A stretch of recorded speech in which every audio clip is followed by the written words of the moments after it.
believe we're on, everybody. I want to call this special and extraordinary budget meeting of the Durham City Council to order at 1 p.m. on April the 24th, 2020. We have, as I understand our agenda, really just two agenda items.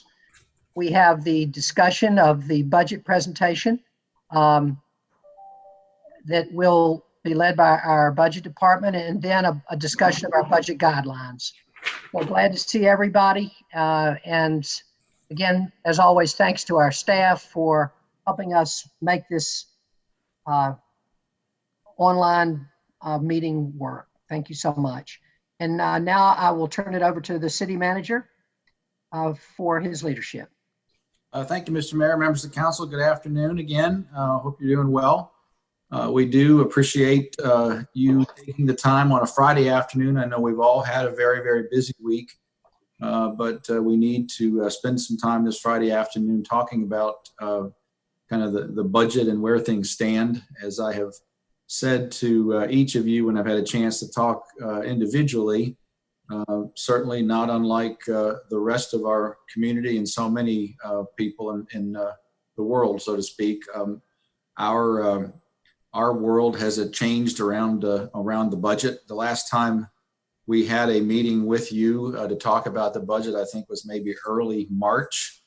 And at that time and prior to that time, we were fairly close to bringing in a balanced budget kind of across the board in many areas. Looking forward to a number of new initiatives that people had ideas about that were going to advance either our strategic or our aspirational goals for so many things in the community. And certainly the last 60 days, things have changed dramatically.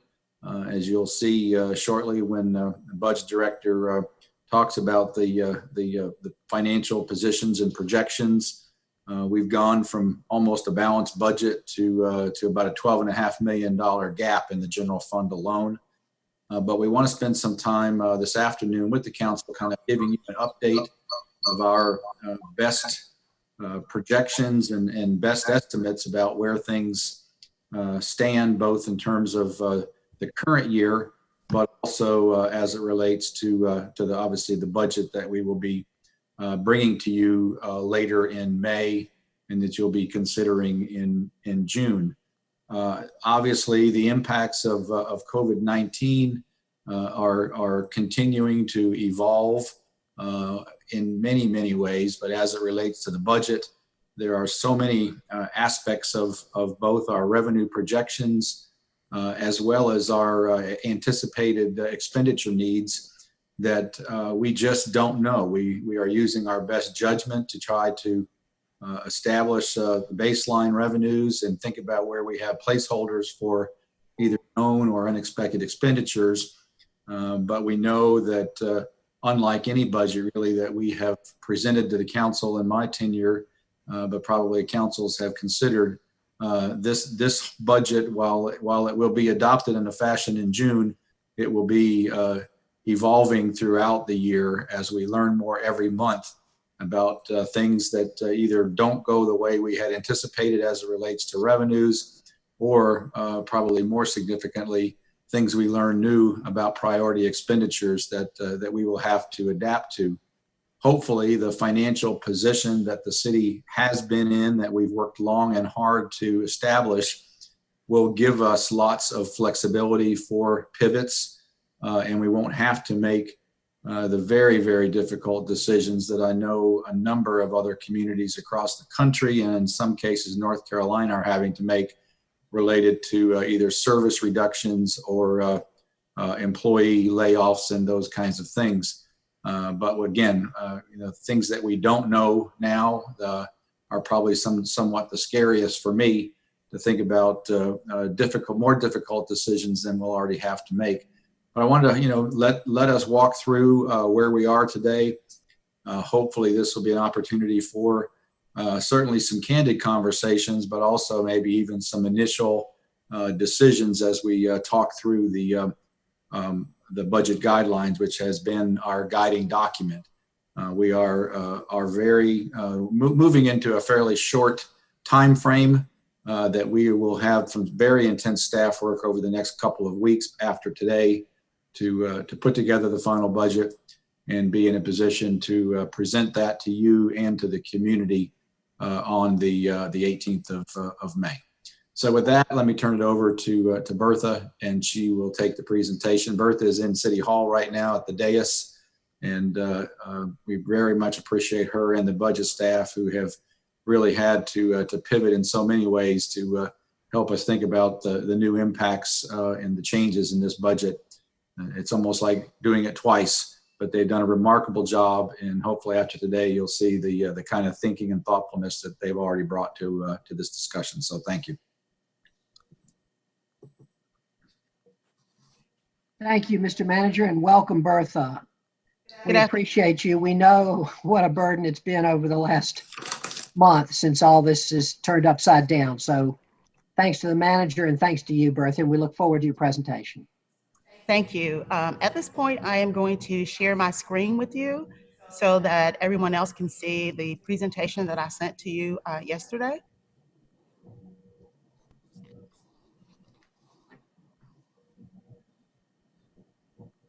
Oops.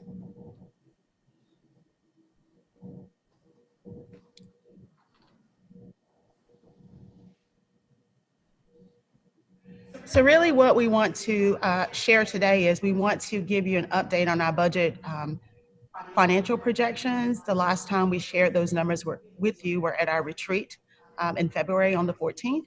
We also want to share our proposed changes to the budget development guidelines and talk about any other budget matters that we need to discuss today. So looking at our general fund revenues, we are looking at reducing our property tax revenue by 1%. And that is because we are reducing the proposed collection rate based on information we received from the county, as well as looking at the numbers, particularly around auto sales, auto property tax and sales tax. So we're reducing that by 1%, and that will be a reduction of 1.1 million in revenues. Sales tax projection, and I'll share a little bit more about those numbers on the next slide. We are looking at a 10% reduction in revenue, which I shared with you the last time we spoke, which is $7.2 million, and occupancy tax 9% reduction, which is $297,000.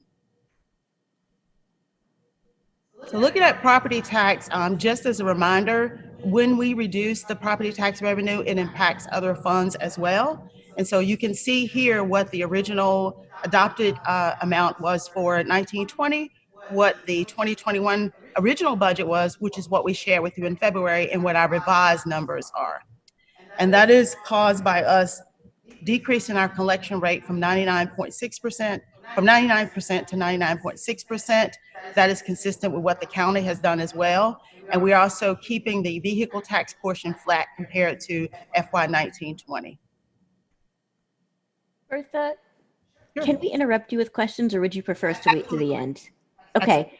Can you talk a little bit about what the evidence you're using to guide these projections in terms of how much sales tax we're going to lose, how much occupancy tax we're going to lose? Like, are you looking at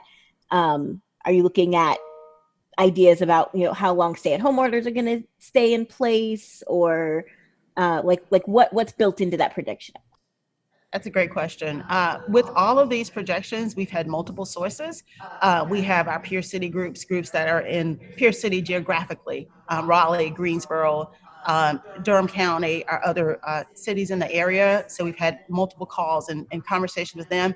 But more importantly, each year we get projections from the NCLM, and we use those numbers because their economists build those numbers, and we use those projections every year in our projections and adjust accordingly. We also have had conversations with others, like Dr. Walden has had sessions, and we look at all of those sources, and all of those sources have been pretty much the same projections.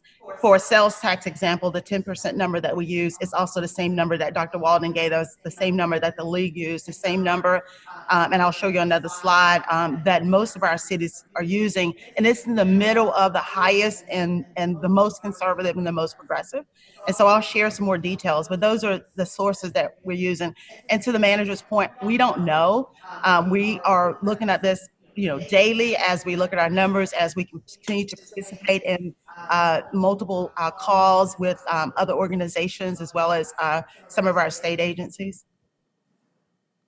Thank you. Do you know if any of those economists or folks at those agencies are consulting with are they consulting with healthcare experts about the ideas around the way the virus is going to change over the next year? I feel like there are a lot of different ideas about that, and I find it, I'm kind of wondering, like, which one are we using? Is this like a best case scenario? Is this a mid case scenario in terms of how long it takes things to go back to reasonably normal? There are some healthcare experts who think there's going to be another and there's going to be a need for another pretty intense wave of social distancing in the fall. Like, are we compensating for that in our projections? So one of the things that is exactly what Dr. Walden said. He said the expectation is we'll be dealing with this in the fall, and so he has taken that under consideration in his projections. But he also says that they continue to update their projections and get additional information. I have some information I can share with you that we received from the league, and they also work with others as well, and so I can share with you. I can't tell you specifically how they incorporated that data, that information into their projections, but I know they are considering it. Great, thank you so much. Thank you. So here's an example of what I was referring to when you asked that question is, there are multiple scenarios you can look at. You can look at the most conservative, you can look at the severe, and you can look at the moderate. Most of our cities are in this area choosing the moderate, which is the 10% for sales tax, which is the number that we also received from Dr. Walden. And so we are looking at multiple scenarios, as we always do when we share with you our multi-year fund projections. We talk about the different projection levels, whether it's conservative, whether it's an aggressive projection based on what we're currently seeing in the economy. And so you can choose any of these numbers, but most of us are in the severe and the 10% with sales tax. And some may wonder why we're so consumed with sales tax. You all know that because it's such a significant revenue source to the general fund, and it's so volatile as it relates to the economy. And so that is one that we do often put a lot of emphasis on when we're talking about the general fund budget in particular.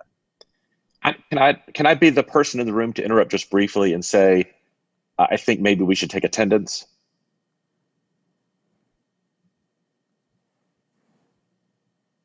Yes, we may take attendance. Thank you. Just want to make sure everybody is here and can hear us and is right. Okay. Yeah, sure. Let's do that. Thank you. Madam Clerk, would you help us do that? Absolutely. Mayor Schul. Here. Mayor Pro Tem Johnson. Here. Councilmember Caballero. Councilmember Caballero is having a connection issue. She's trying to call in. Councilmember Freeman. Present. Thank you. And Councilmember Middleton. Here. Councilmember Reese. Here. Thank you. Thank you. Thank you, Councilmember Reese. Thank you, Madam Clerk. Go ahead, Bertha. Thank you. So as we look at our other revenues, we also typically get these projections from the North Carolina League. So we have implemented those projections in our updated numbers as well. Some of those are not as significant as others. I mentioned about the power bill, which is a gas tax the other week, we do not have an updated projection on that revenue source as of yet. And we've also made some projections. You can see the only program revenues that we have projected a decline in is Durham Parks and Recreation. So to the manager's point, when we saw this multi-year financial plan for the general fund in February, the number was, we had a deficit of $750,000, and that number is almost 11.8 million now. You when you look out at future years, those numbers would change as we make recommendation and as we implement new changes to the multi-year financial plan based on decisions that are made by council when the budget is adopted. Also, I want to point out here, and we'll talk about this when we get to the budget guidelines. If you were to take this multi-year financial plan for the general fund and compare it to what you saw in February, you'll also see some changes on the revenue side and expenditure side, because we have made some changes in terms of pulling out the 4 million additional that we had suggested taken from fund balance for street maintenance. So you can see that number drop from almost 5.9 to 0. We also had some additional revenues in there from fund balance for other reasons. And so we've also taken out the expenditure side of that as well. And we'll talk about that in detail next when I go to the multi-year, when I go to the budget development guidelines.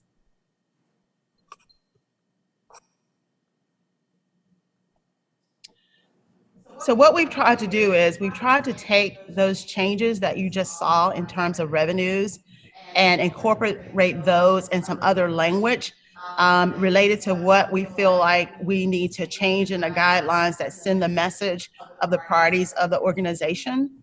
So what I've done is, and in the version you can see, is I've made changes.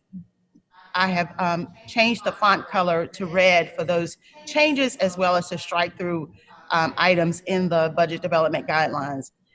So we started with the first overall. We wanted to make sure that it is clear that we prioritize funding related to COVID-19 in our budget development process.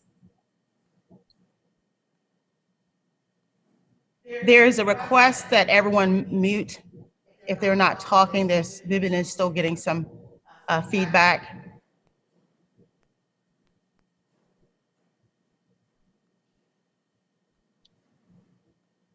So under revenues, you can see in the red here, we have the comments around our plan, our strategy, commitments and initiatives. But we also need to consider potential revenue losses on the revenues. The first bullet related to the tax rate. We struck out unless the council determines that a tax rate increase above this amount is necessary to fund budget requests for important needs that cannot be otherwise funded. That means we would not recommend a tax rate increase for the general fund. When we look at fund balance, we initially had the fund balance at the 16.7%.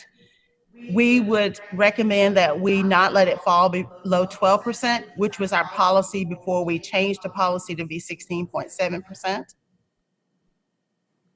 A new item.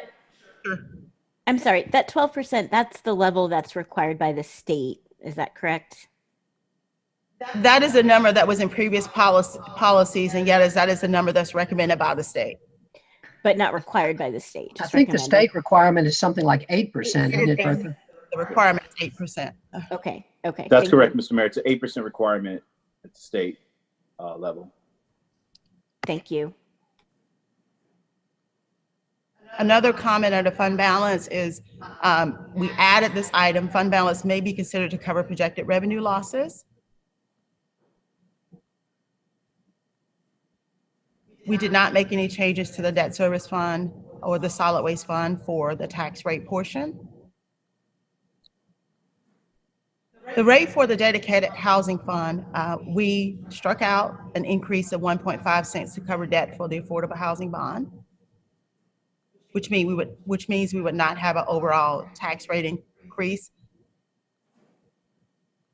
So I don't know if we want to talk about that now or later, Mr. Mayor. Maybe we go through all these and we'll come back to some of these points. Yeah, I think it would be good to go through everything, and we're all, and then I have some questions from what's been previously said. I'm sure others do too. So why don't we go ahead and. Thank you. Yeah. The next change is that we added to the statement around the bid that a reduction in tax rate for the bid will be considered. The current rate is 7 cents. And we have a slide in the presentation that will give you the scenarios from 5 to 7 cents. Can I ask if that's a revenue if that's revenue related? Yes, that's the tax rate side of it. So that would reduce our revenue? That would reduce the revenue to the bid. And specifically, the bid property owners, are these people of color? It depends. Yeah, they're the downtown businesses in the bid district. It's just the businesses in the bid district. It's the property owners in the bid district. Okay. So it sounds like a tax cut for property owners downtown is what what this sounds like. Yes, it is saying that we will consider a tax rate reduction unless you all want to restore it back to the original, which it would remain at 7 cents. These are. I think we'll talk some more about that when we get there. We have a slide on this. So the next item is the water rate increase. The number was originally 4%, and now will not exceed 3%. So those are the revenue items. Do you want to discuss those before we go to expenditures? Yeah, let's go ahead and discuss the revenue items. I think that sounds good. Let me ask first, Bertha covered a lot in her original presentation on the budget. And does anyone have any questions about that presentation before we get to the guidelines?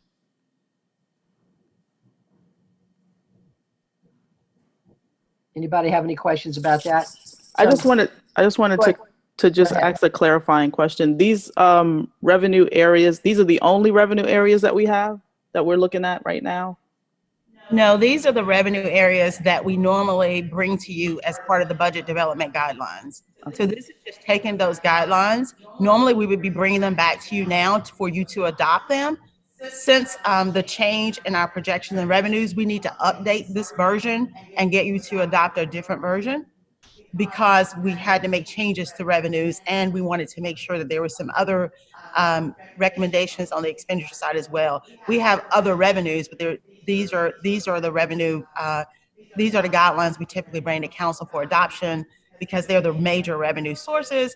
And we also need guidance from council as it relates to the tax rate. And so we usually break out all of the tax rate components in the guidelines. So just one question regarding the one revenue source that you did mention. I noticed that I'm sorry, I'm trying to go back through the slides. The revenue for hotels and occupancy, it looks like you decreased it by 3%. Is that just for the quarter or is that for 21? That's for 21. Okay. That seems a little conservative, like really conservative, but okay. Yeah, I think that's a great question. That looks awfully optimistic. Yeah, really. Do we those projections come from DCVB or where do we? We did reach out to DCVB, and I was trying to go back to my notes to see what if we got a number from them. I'll let staff look at that and we can come back to that. All right. Let me just say that the Powell bill also is, I mean, aren't we certain that gas tax revenues will be decreased? Well, we're not certain. The league has not put out a projection because the majority of it is based on population and street miles, which doesn't change, although the entire availability of funds may change. So it's flat at this point. At some point, I'm sure we will get a projection from them. We just don't have a number at all now. And because we have received our entire payment for this year, we don't have any way to project what the number is next year, and none of our other cities in our group has changed their number yet. That doesn't mean that at some point we will not adjust that. Okay. Yeah, those two numbers both look optimistic, but thank you. Councilmember Caballero. I was just going to ask if Discover Durham had given us the number, but Bertha's going to follow up. Thank you. Other questions about these, the first presentation at this time? Just a nod. I wanted to, similar to Mayor Pro Tem Johnson's comment, it would be good to see a good, better, best, or from good to worst on these, because it feels like a dream, honestly. Like, this would be phenomenal if the gap is only 12.5 million. I think hopefully we'll be able to get closer to reality as time goes by. And we'll see how optimistic these are or how pessimistic these are. Yeah. On the multi-year plan chart, the sales tax, the other local taxes line, looks like we're projecting about about $2.5 million less in sales tax than we had in 2020. Does that seem about right, Bertha? Where we collected, with this year, we're getting about 72 million. Next year, the revised projection is about, say, 69.7, so $2.3 million difference. Yes. Okay, so our projections were quite a bit higher. We were, yeah, okay. And the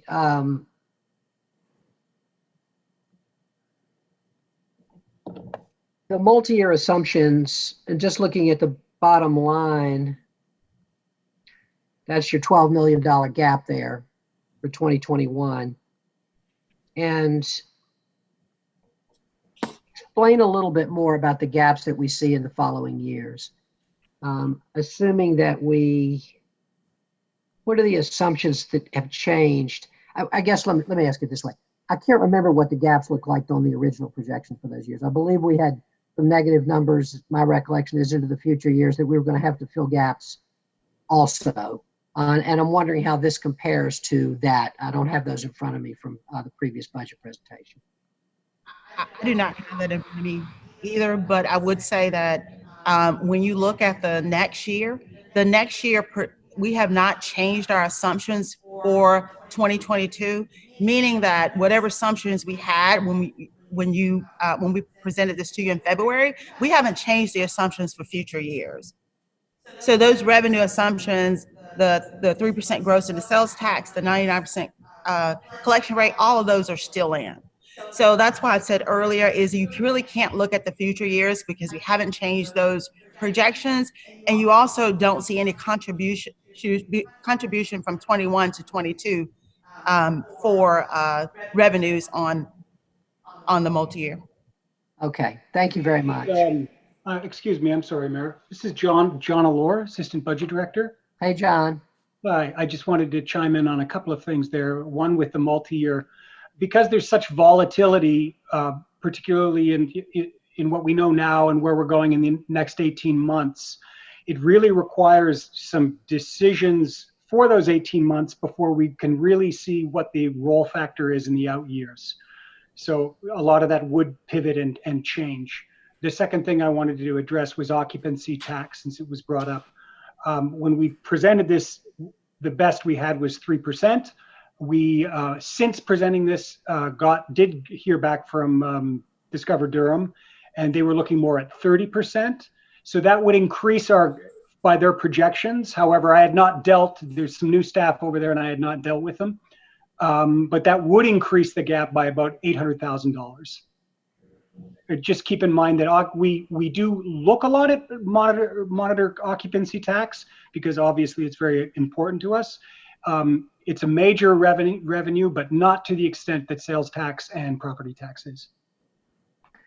Thank you, John. That's very helpful. Any other questions before we go back to the budget guidelines on any of the previous charts? Oh, no. My questions for the in the budget guidelines. Okay, well, let's go to the budget guidelines then. And Councilmember Caballero, please. Seeing the, we had talked about what we would add potentially because of the affordable housing bond, and seeing that it's been struck. And I just think that that's right. I agree with that. And just wanted to share my opinion. I know we'll have to then make different decisions in the future, but for where we are right now, I think that that's absolutely right. Another factor that will come into play with that is ultimately, if we do have a reduction in property tax collections or values, we'll have to update the projected tax rate increases that will be required to support the debt service. That'll be something we'll have to watch, and we know we'll have to continue to recalculate once we see for sure how those what the tax values come in at.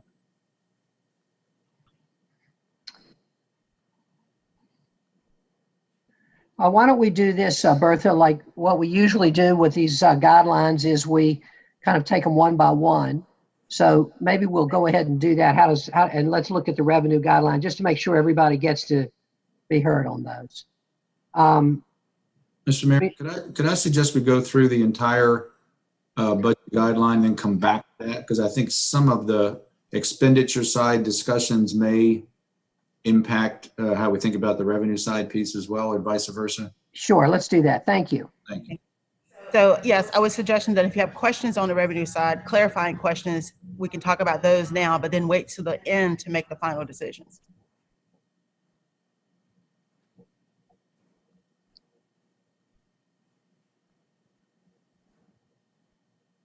So the first item on the expenditure side is pay. And there is a lot of red that we have strike through. But really, it really boils down to the first new item, which is as we move through the budget development process and fiscal year, pay adjustments for full-time and part-time employees will be considered. Where in the previous version and other versions, we are very specific about each of the pay plans and how what recommendations we make before those pay plans. We don't feel at this point we're at a place that we can make those decisions or recommendations. Are our retirement contributions in any way governed by state law? They are totally. And how? The retirement, the last bullet, is that the one you're referring to? This? Sorry, can y'all hear Bertha? I can't hear her anymore. Yes, I can hear Bertha. Yes. Can you hear me now? I think you're on mute. Yes. Sorry, I hear you now. Something's wrong with my headset. Okay. And now it shows you on mute again. Do you still have a question? Yeah, I'm sorry. How are our retirement contributions governed by state law? I missed the answer if you already answered it. Are you referring to those at the bottom in the bullet that I'm highlighting? Because those are totally controlled by the state. Okay, so the supplemental retirement, that's at the discretion of the city. That is correct. This one, which is the only other guideline related to compensation, is that we would consider a reduction of the 5% city contribution. Okay, thank you.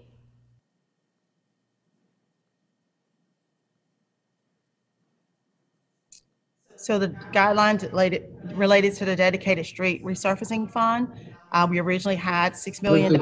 Bertha, excuse me 1 second. I want to make sure that we were clear that when we look at the financial projections, that the model, currently that model still has those pay increases in there, correct? They have the pay increases in there except for a reduction of general for 1/2 year, which is, right. I believe, honest. Yeah, that's the only reduction. Right. Okay. Thank you.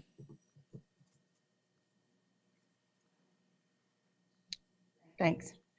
So the street resurfacing fund, again, we already talked about this one, but the original amount was $6 million, and we have been adding an additional $4 million from fund balance.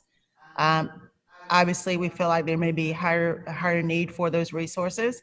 So we will just maintain the fund at the $6 million funding level.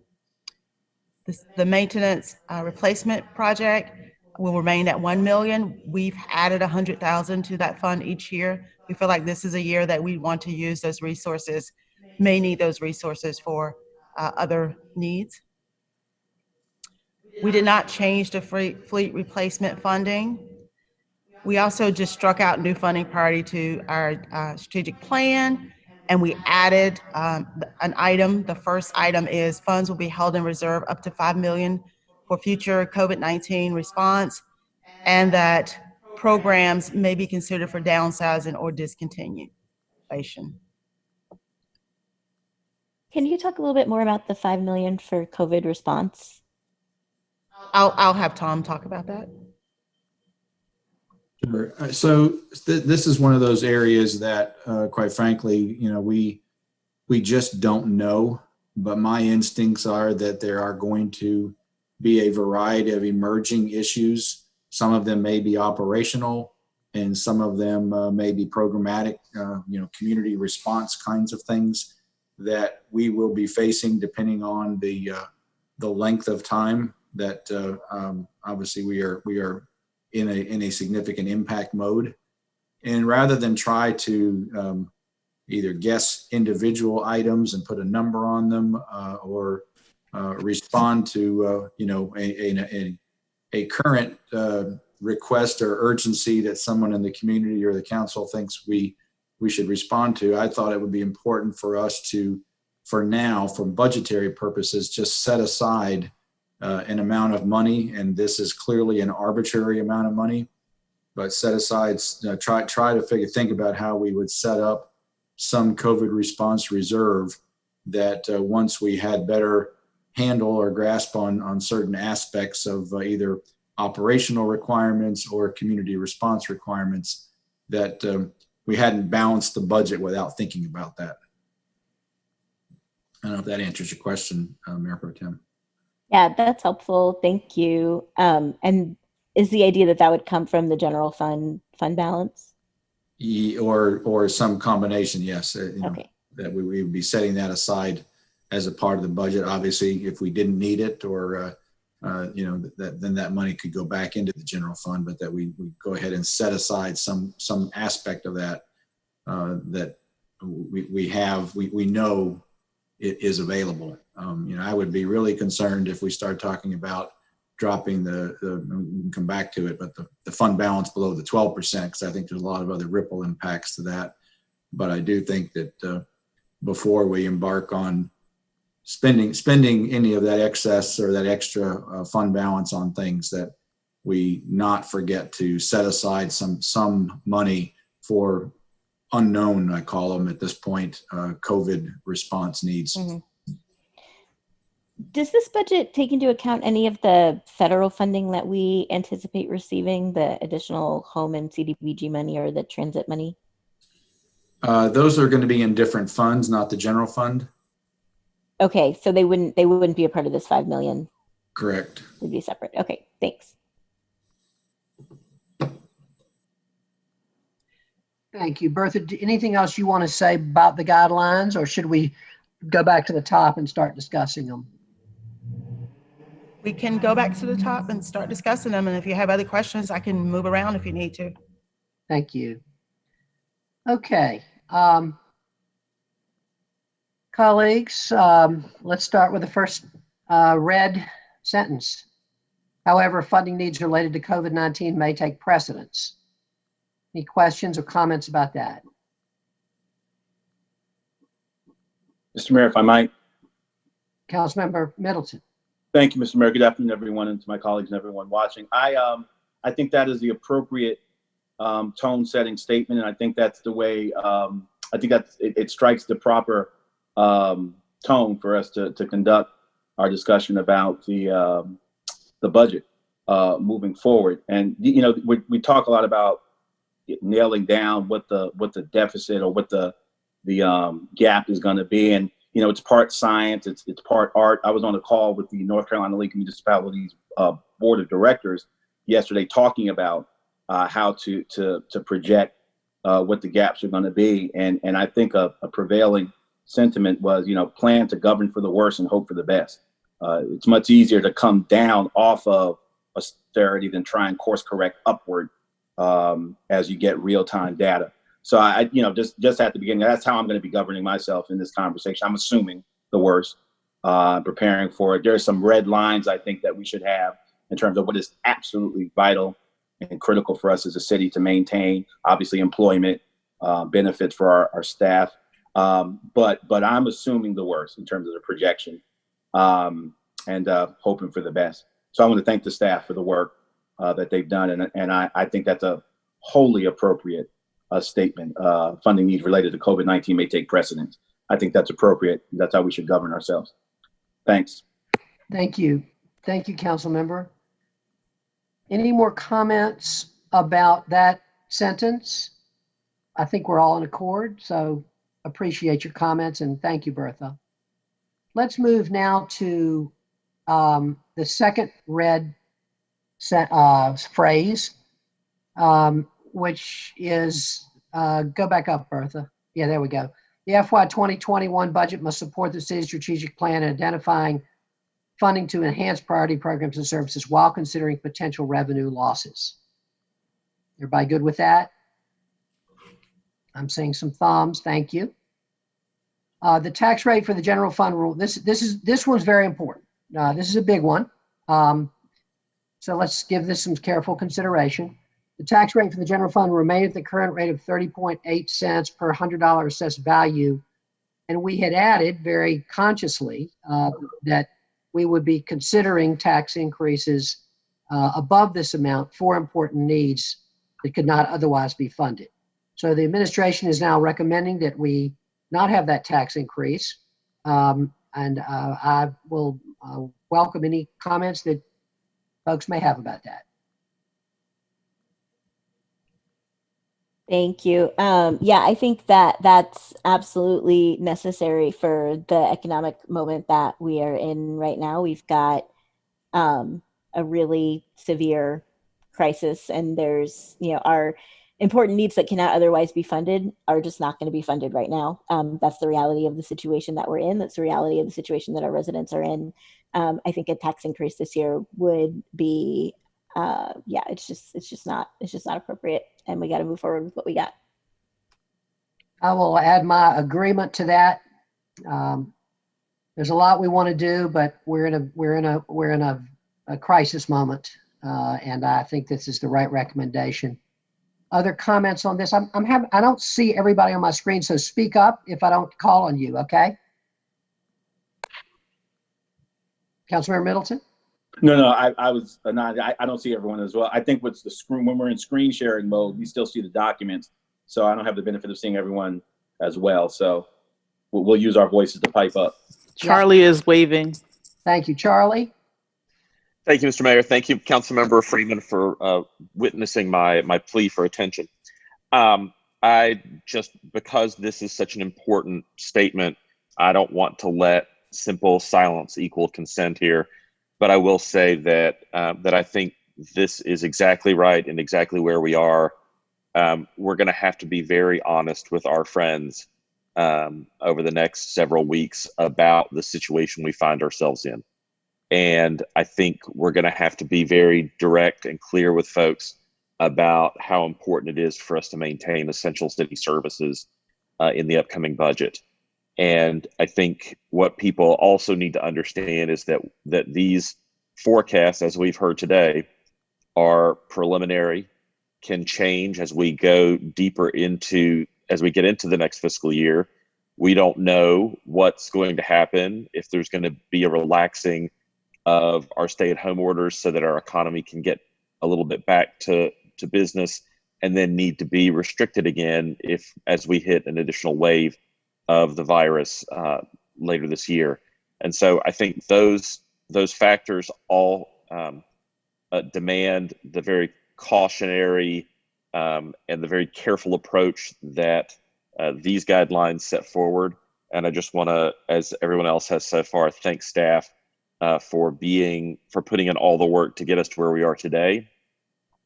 I believe the city manager, or you, Mr. Mayor, I can't remember, said it's almost like having done it twice.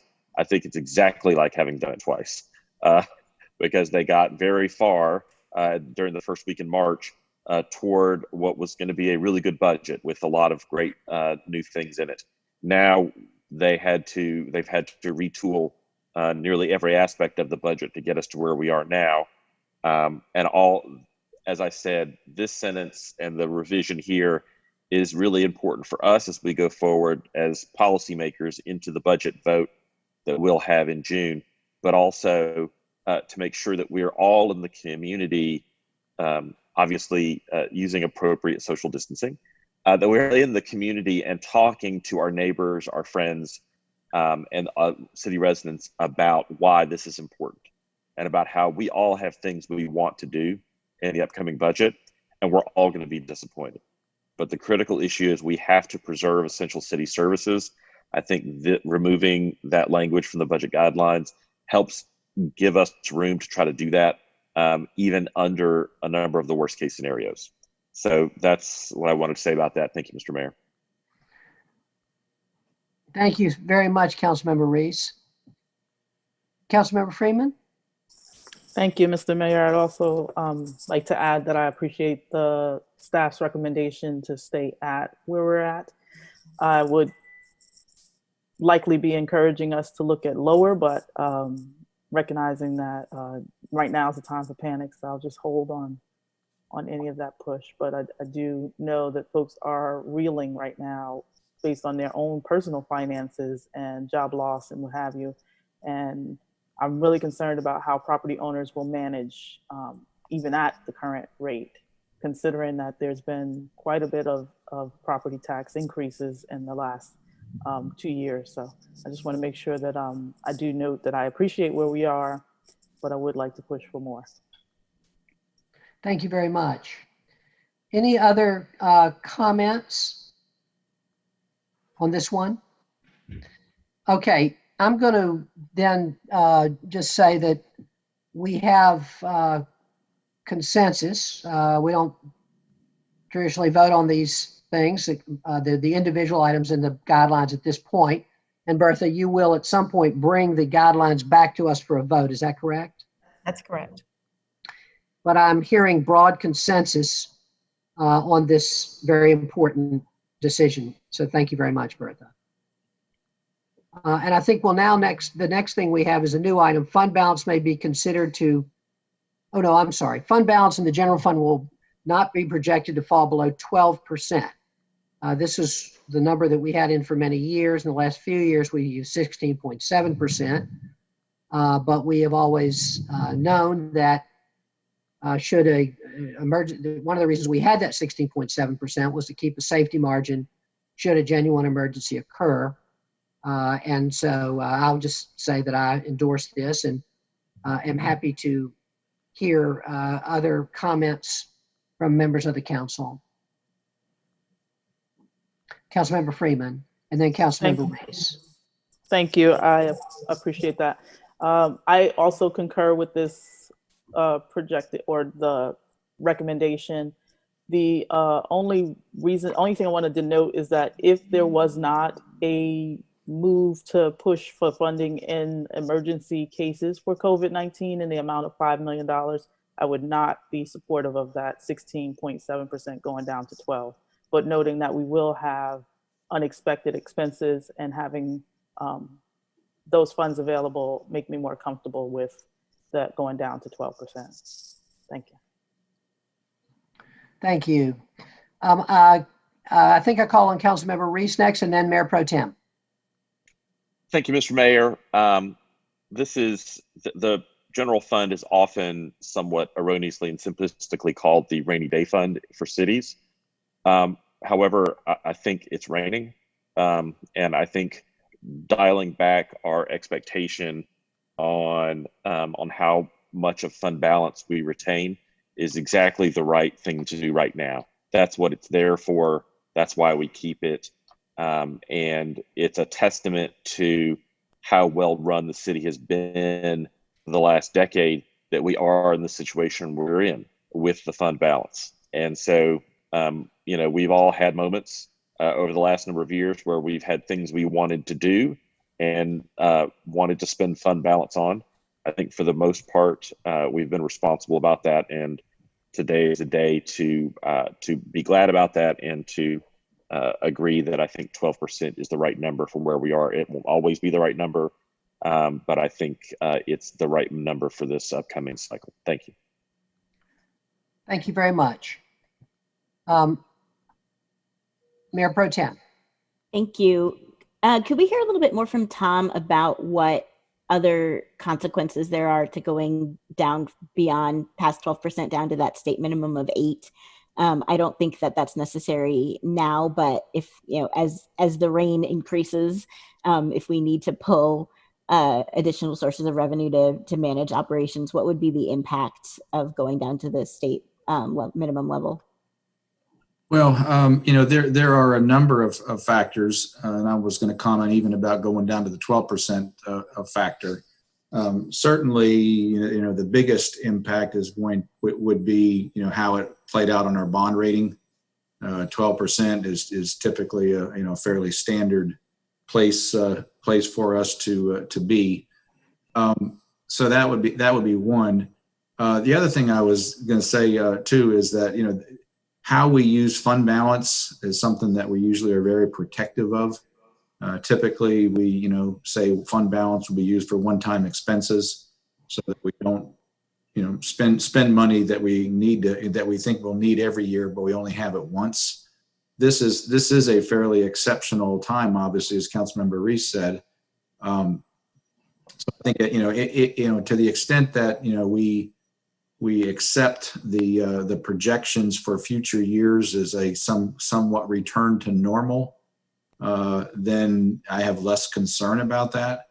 I also think that we will, as a part of either the budget or subsequent to the budget, want to think about how we build in a rebuilding or reinstituting these balances in the future, in future budgets.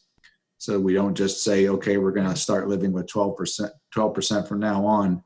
We would want to think about, building in future increases back to those stable points for the next time that we would need them.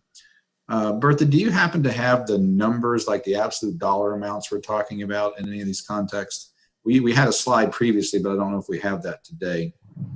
So yes, looking at 12%, the minimum level would be 24 million, and at 16.7 it'll be 34 million. So our surplus for 16.7 is 10.6 million. But if the number is 12%, then we'd have 20.3 million. Okay, so the difference between 12 and 16 is what? So it's 10 million. Around 10 million. Okay. I was just trying to put some dollar context into percentages. Thank you. And Tom, just a caveat to that is based on us meeting our projections for the current fiscal year. Right. Which still can be a challenge. So we did our quarterly report. We project where we think our revenue is going to come in and our expenditures, but we may have more expenditures than we anticipated this current fiscal year, and we also may suffer, of course, in some of our department program revenues, less revenues. So that number is not a good number at this time. We'll need to recalculate that, of course, at the end of the fiscal year. Thank you. So Bertha, as I understand it, then the amount between the 12% and the 16.7 is $10 million or less. And the less would be, it's less by the amount that our program revenues are declining in this fiscal year, or we may have some other extra expenses in this. Yes, and then it's calculated based on what the actual budget is. And so it'll depend on what our budget is, because it's a percentage.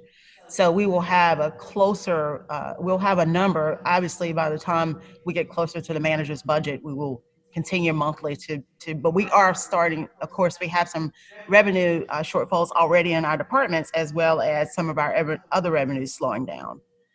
We still get, occupancy tax and other revenues in the current fiscal year that we had.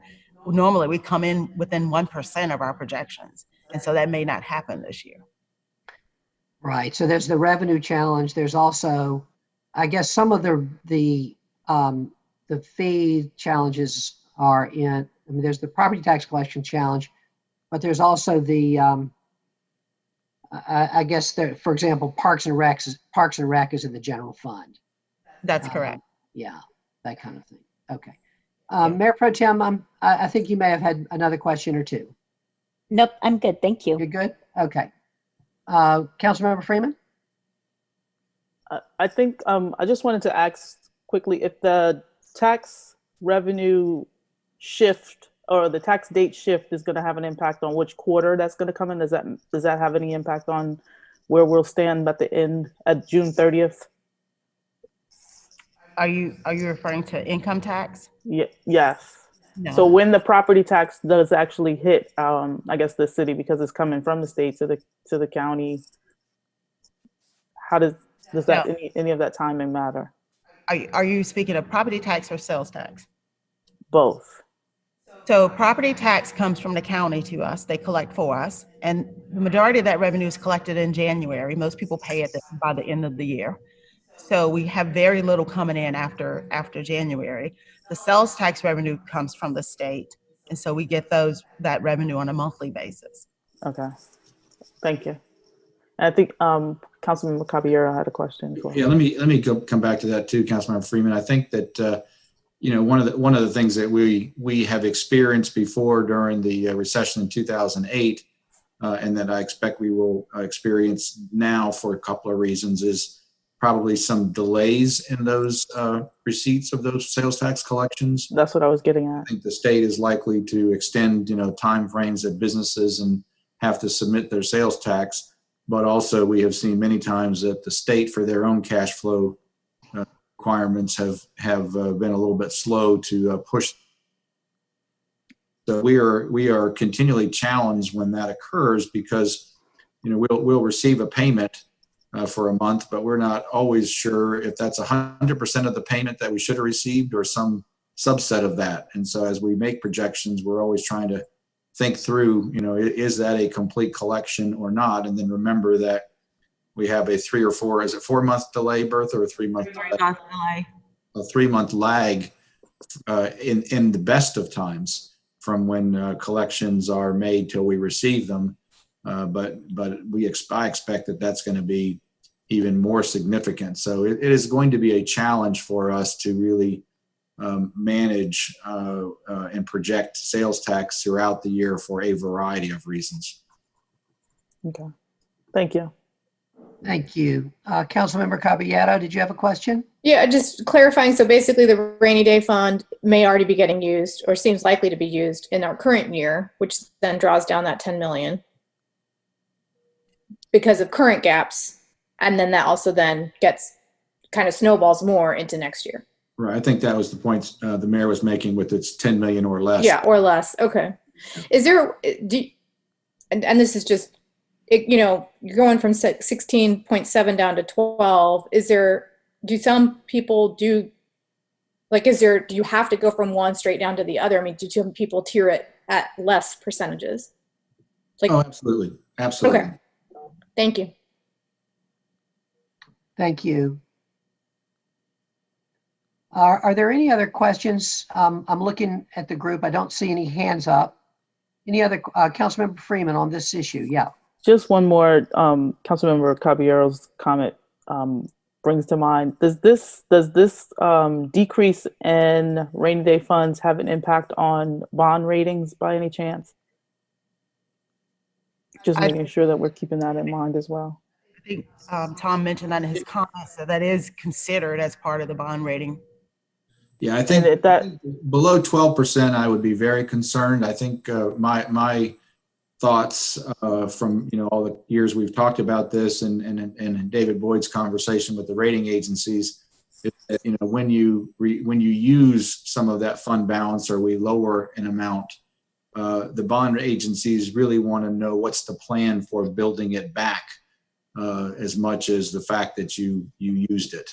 And so those are things that we would have to continue to work on to the extent we significantly draw down on fund balance. And I just make that point just to highlight that it becomes really important how we invest as we're in this downturn in the businesses that are here locally and making sure that they can come back, because that is our revenue in the future. And so just making that point. Thank you.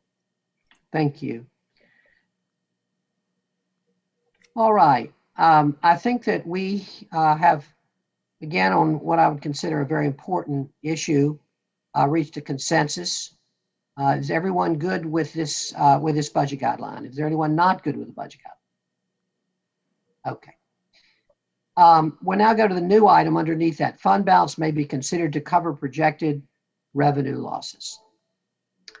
Let me ask on this one, Bertha, does this include items that are not one-time funding? Does this mean that we would also consider fund balance to cover recurring expenditures? So this is just to state, in the past, we've not had to use fund balance to cover revenue losses because we've matched our budget to our revenues. And this is just saying there's a possibility, like with sales tax, we would have to fill that gap with sales tax, or the other option is you would have to cut on the expenditures. So it's really not about the one-time items. Say again?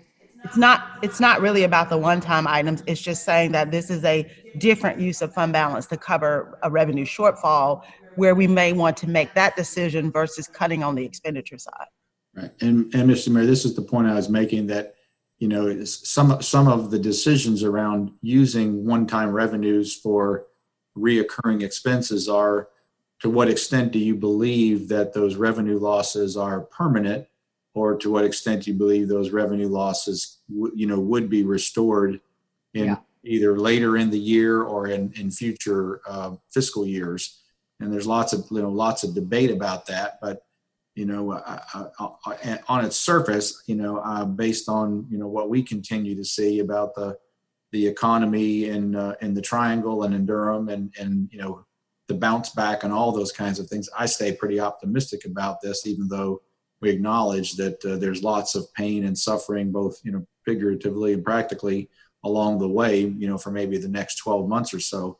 But we want to be very cautious about this. But I think this is a time that that we may well deviate from our standard practice and use these one-time revenues to cover recurring expenses, because we think that it's important that those expenditures be made to not have either a service reduction or some other cost reduction, but also because we believe that the revenue loss is either temporary or one time as well. Thank you very much. Okay, other comments? I've somehow lost your picture by something I did here. Hang on. Speak up if you, just because I can't see you, ignore me. Yeah, Mr. Mayor, I'd like to say one quick additional thing. Thank you. I think one of the things that that we need to keep in mind is when we use fund balance to replace these types of revenues, is that as the city manager said, I think our assumption will be that at some point in the future, whether it's 6 months, 12 months, 18 months, whatever it is, that things will get more closer to normal than they are today. But I think we also need to be keeping in mind that it may very well be that this that the prevalence of this virus ends up forcing changes in the way that we do business around the world, including right here in Durham. And I think whether that's changing the nature of restaurants and how seating and service is handled, whether it's does the movie business, going to movie theaters, does that actually come back in a form that is recognizable to where it was 2 months ago? Lots of things could change.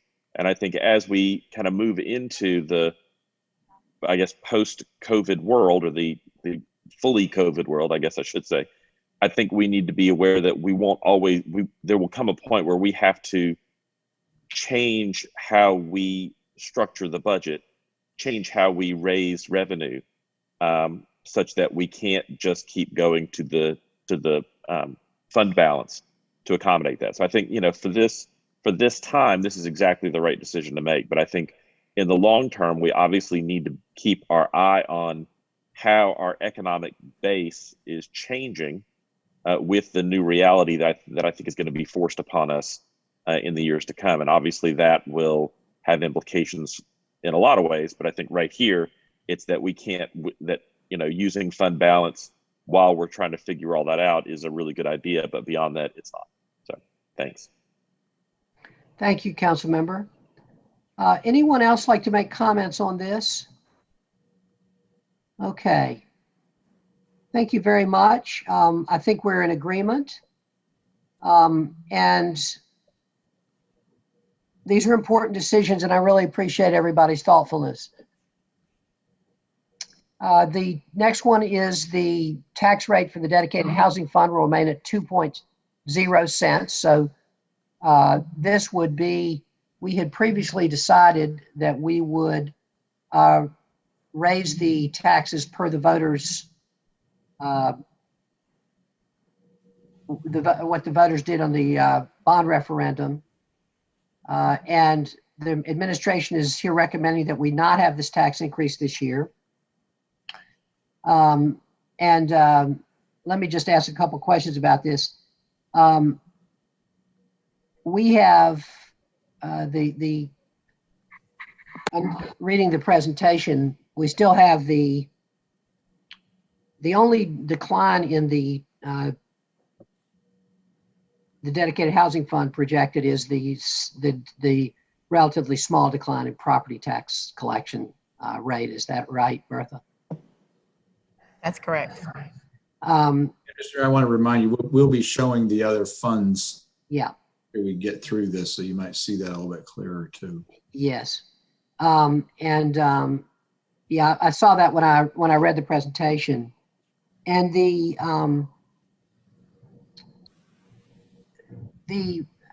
negotiations with Fallon are ongoing for the sale of the for the police headquarters. Yes, but that revenue is in the general fund. Okay.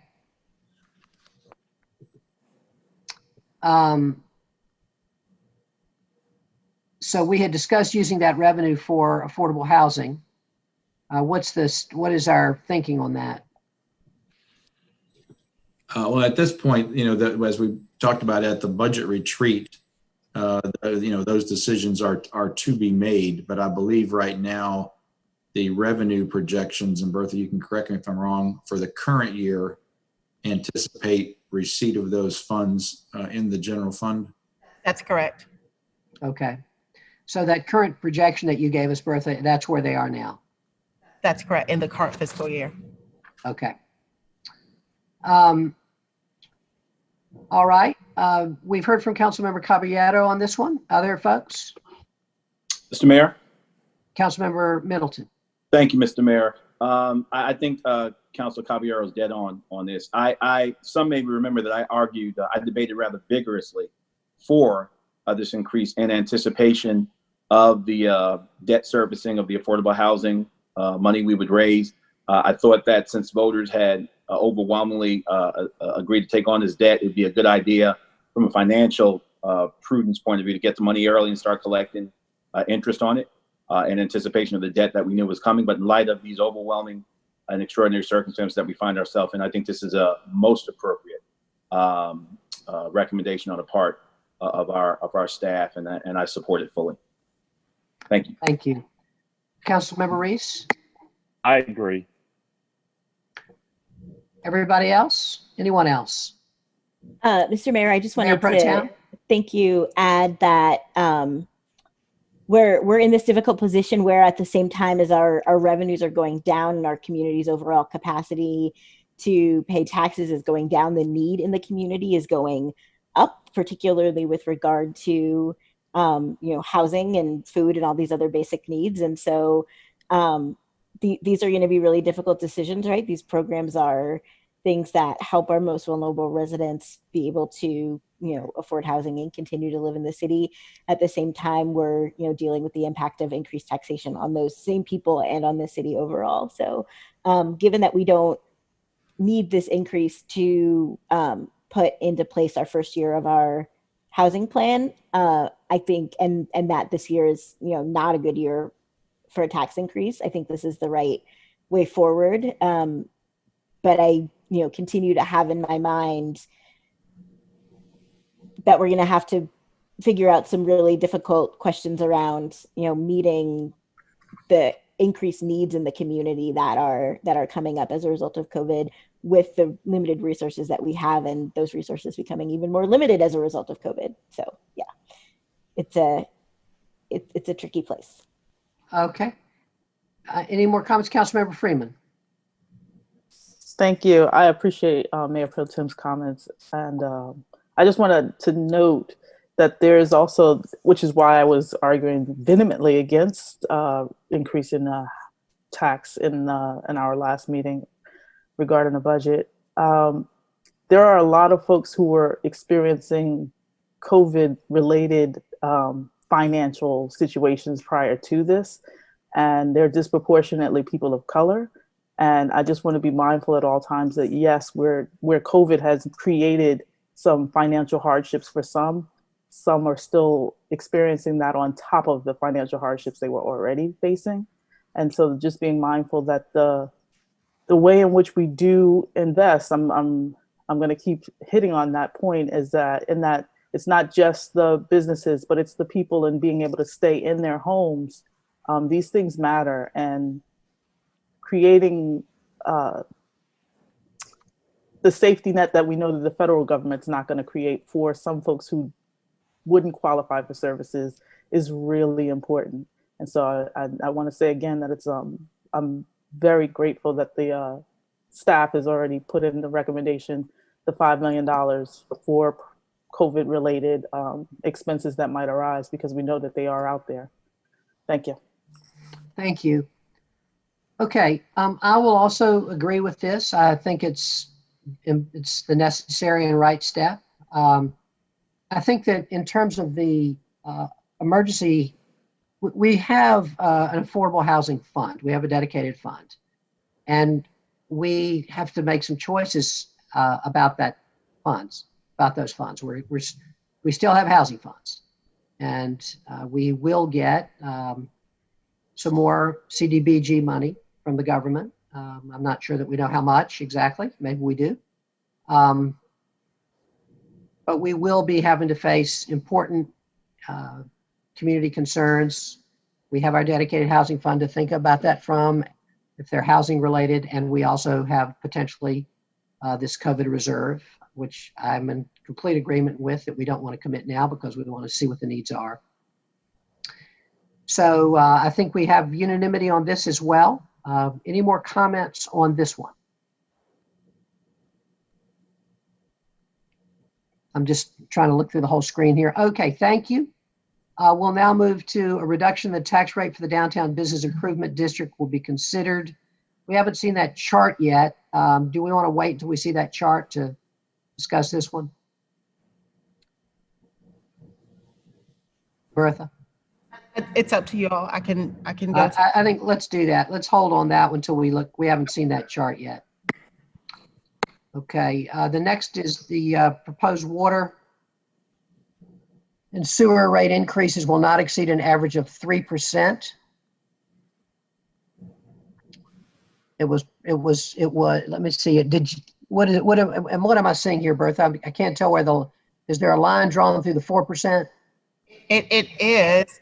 It's hard to see on the screen. I'm not sure why, but it's a line through the 4% here. Yeah. 3% is what we're showing now. Okay. The not exceed 3%, an average. Yeah. Okay. So let me just say that I know there are concerns about our ability to make sure we're able to fund all the water and sewer infrastructure that we need, and that we are able to do everything that we're supposed to do within our water and sewer needs. Does this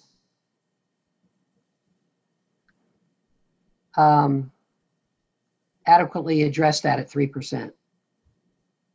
Yes, Mr. Mayor, this can handle the capital program. It is an area that we aren't going to be doing as much as we had hoped in the water system. Staff spent a lot of time talking about, all these things, wanting to avoid any increase in any charges that we possibly could. But there was one area that we felt like we needed to continue this, and it is fairly modest when you look at absolute dollars as to what this 3% would entail, so that one, we could continue the capital plan, but also avoid, as a result of our financial model, a significant increase in future years. Also, I think that we have a lot of uncertainties around the water and sewer fund, to the extent that we've seen a significant increase in not delinquent bills, because they're not legally delinquent, but a significant increase in the percentage of people who aren't paying their water bill. And as we move into recovery at some point in the future, when the executive order might be amended and we start talking about revenue recovery, this is another area that I think we have a lot of concerns about how that might play out, what our bad debt expenses would be, those kinds of things. And so we need to keep this fund solid. And again, 3% is 3%. The dollar amount, absolute dollar amounts on these bills is a fairly small monthly amount per household. Thank you. And I know that we have a lot of people, as you said, Mr. Manager, who have not paid their bills, and I assume would have had their water shut off under different circumstances. So I assume that the possibility here is that we're going to have to consider, as part of our water plan, I believe you said bad debt write-off, debt relief. Not sure exactly how this will all play out, but I'm assuming that also is going to be a factor moving forward with this fund. Those are issues that we know we're going to have to deal with. Yeah. Okay. Comments about the proposed water and sewer rate increases. Anyone have any comments or questions? Councilmember Caballero. Yeah, are we prohibited from doing voluntary? You know how Duke has their Share the Warmth fund? As we were thinking of folks who are facing, obviously we're going to do the best we can as a city with overpaid, delinquent bills. Are we prohibited from doing something like that legally? I know we have a lot more restrictions, but I'm just thinking if folks can contribute more from their own, just individual Durham residents to a communal fund, is that an option for us? I'm not certain about that. I could follow up. I know we do make a contribution to social services for emergency support every year for utility bills. Okay. I don't know if we have a roundup kind of program or something like that. Exactly. Yeah. Thank you. Thank you. Be good to hear back on that. Other questions or comments on the 3%, the recommendation to cut the rate increase from water and sewer from a recommended 4% to 3%? Anyone else? Okay. I don't hear any more. And so, Bertha, I'm going to say that we have consensus on that as well. Our next is a new item as we move through the budget development process and fiscal year. Pay adjustments for all full-time and part-time employees will be considered. So we had previously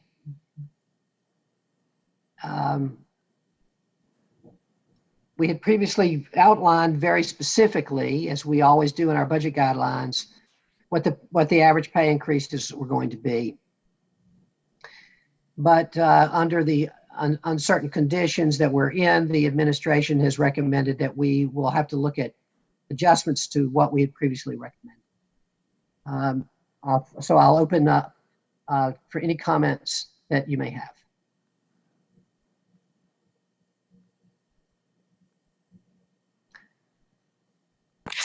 Mr. Mayor. Councilmember Middleton. Thank you, sir. To be clear, when we say pay adjustments, will be considered, we're talking about how much upward, right? Or are they asking for, is the staff asking for purview also to go downward cuts? You're correct, Councilmember Middleton. Up, okay. The performance increases. Got you. Just want to be clear. Thank you. Yeah, thank you for that clarification. Any other comments or questions about this? Mr. Mayor, I would just say, obviously, we have a lot of work to do in this area. Employees, very interested in this, as you might expect. We, have evaluated a few options, and we will definitely be coming back with some recommendations, obviously, as we work to balance the budget. But this area will be a significant challenge for us to work through and communicate to employees. Yes, it will. Thank you very much. I think we all regret this. And this is just, we talked about the fact that there are so many new initiatives that we can't do, that we were hoping to do. And here we're in a situation where we value our employees so much. We've been able to do a good job of raising their pay and increasing their benefits over the last number of years that I've been on council. And we hate to be in this position where we may have to reduce the raises that people are given, but it is the reality we're in. And we know that the administration will come to us with a balanced package that will include all the various factors that we're looking at. But thank you. And I think we have consensus that this is an unhappy necessity. Next, supplemental retirement, a reduction of the 5% city contribution may be considered. Any particular comments on that? I think that's sort of the same boat as the last item. All right. Then the dedicated street resurfacing funding will remain at $6 million for FY 2021. And then we have taken out the additional $4 million from fund balance, which we did last year and which was recommended again for this year. Any comments on that? Mr. Mayor, I would say first, this is another one of those that if we think back to the resident satisfaction survey, highest priority back then for our residents. I suspect that may have changed if we did the survey today. But it is something that, we still have roads. Maybe they're being driven less on for the last 30 days, but that's not going to stay that way forever.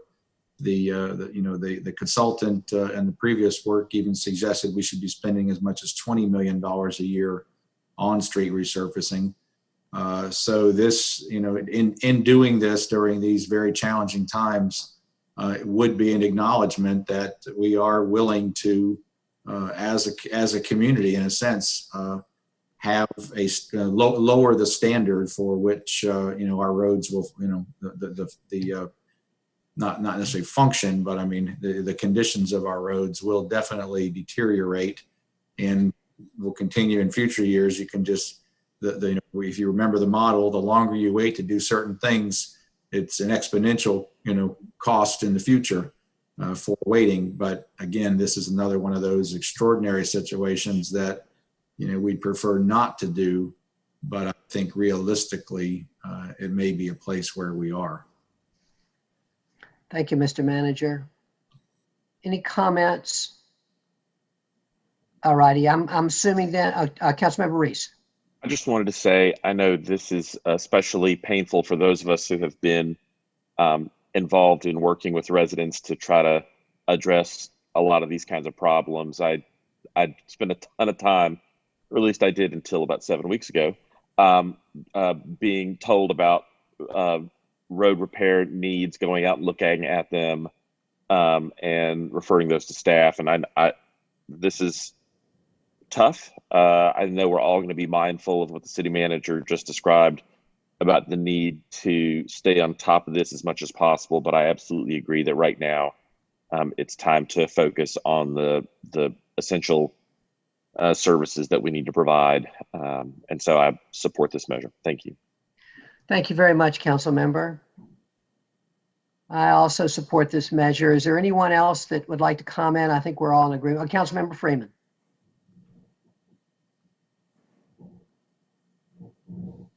Thank you, Mr. Mayor. I would just like to add, I agree, and Councilmember Reese's comments specifically highlight all of the areas of how hard this is, and noting that there have been so many conversations. And I'm hopeful that the funding that would be necessary just to do road repairs would be able to cover some of those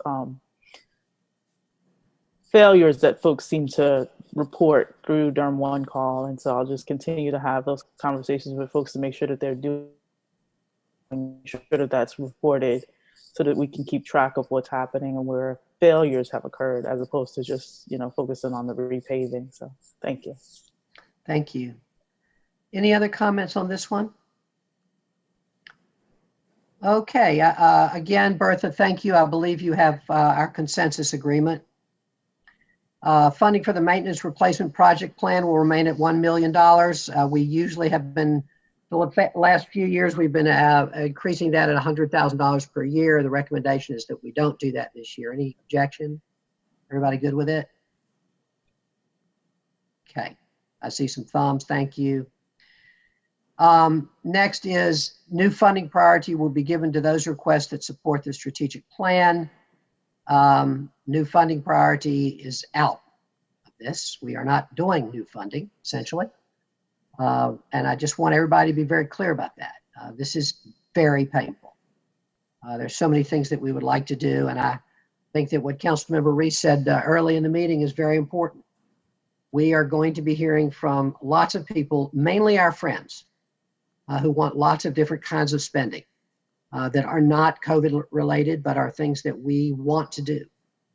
We're going to have to say no to a lot of people when it comes down to the end of this budget, and it is a sad reality that we face. Any comments about this? Anyone have any comments or any concerns that they would like to raise at this time? For some reason, okay, yeah, now I'm seeing everybody. Okay, anybody? Okay. Thank you. We'll now move to funds will be held in reserve up to $5 million for future COVID-19 response. I have one question about that, which is when it says up to $5 million, does that mean that when you present your budget, you might present us an amount that's less than $5 million?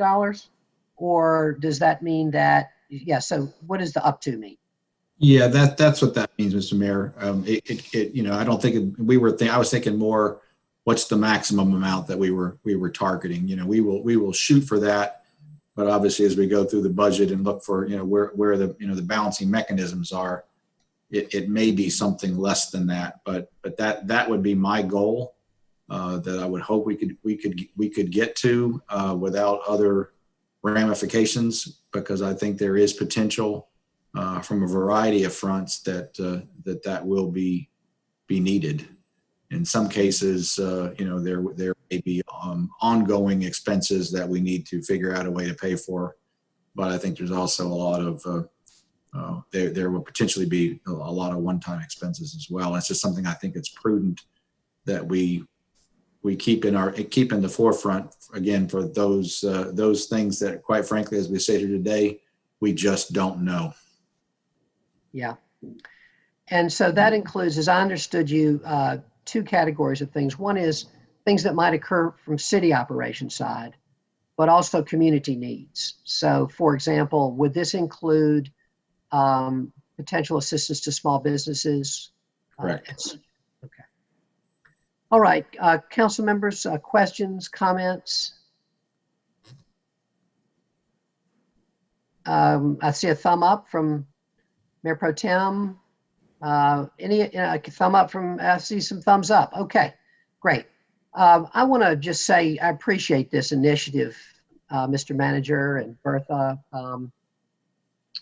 This is, I think, really smart, and I'm appreciating that you have taken the initiative to get this as part of our upcoming budget. I think it's really important, so thank you. And then the last item we have on this is programs may be considered for downsizing or discontinuation. Mr. Mayor, I'm sorry, can I just say one thing about the COVID? Of course you can, fund? yes, absolutely. Just wanted to add that I hope we can get as close to 5 million as possible. This fund would be a priority for me over some other items in the budget, just given, the crisis that we're in. $5 million is, it's a lot of money. It's still not going to come anywhere close to meeting the need. But if we could get $5 million out into the community, I think that would be really helpful. Thank you. Anything else on that? Okay. Now we'll move to programs may be considered for downsizing or discontinuation. Any comments on that? Councilmember Caballero? Yeah, just at some point there will be a potential list of what y'all are thinking so that we. Certainly. Okay. And I wouldn't say that, there anything specific at this point, but I do feel like there always should be the reality that when we are trying to address a budget gap of this magnitude, that, as we make some evaluations, it may be that, we always try to avoid the situations where we say, okay, it's a flat across the board, everybody cuts their budget 10%. We know that doesn't work. That doesn't make sense. But also I think that for several things, both the financial realities, but also potentially the health realities of some things that we have traditionally done, we may want to downsize or discontinue for the foreseeable future. And, we know that sometimes impacts employees, sometimes certainly impacts, things that residents like. But I also think that I felt it was important that we put this in the guideline as a potential reality, that there may be some things for either financial or health reasons or employee health reasons that we will come back and recommend be discontinued. If and I would say more likely in the temporary basis, which could mean a year or two, but then we would just see how that goes. But I just felt like it was important that we at least not put that out there as a potential. Thank you. Councilmember Reese? I just want to thank staff for giving us this reminder of what I think should always be a budget guideline, but especially during this time where we're trying to refocus on the truly essential needs in our community during a time when when we have a budget gap to try to address. It's nice to have this reminder that that this is what difficult choices will often look like. So I appreciate the staff putting that in there. Thank you. Thank you very much. Mr. Mayor. Councilmember Middleton. Thank you, Mr. Mayor. And I also wanted to thank the staff. This last line is almost like the beginning is the end. I see this basically as just a recasting of however funding needs related to COVID-19 may take precedence. Same spirit, I think it captures the same sentiment as that first red line in the guidelines.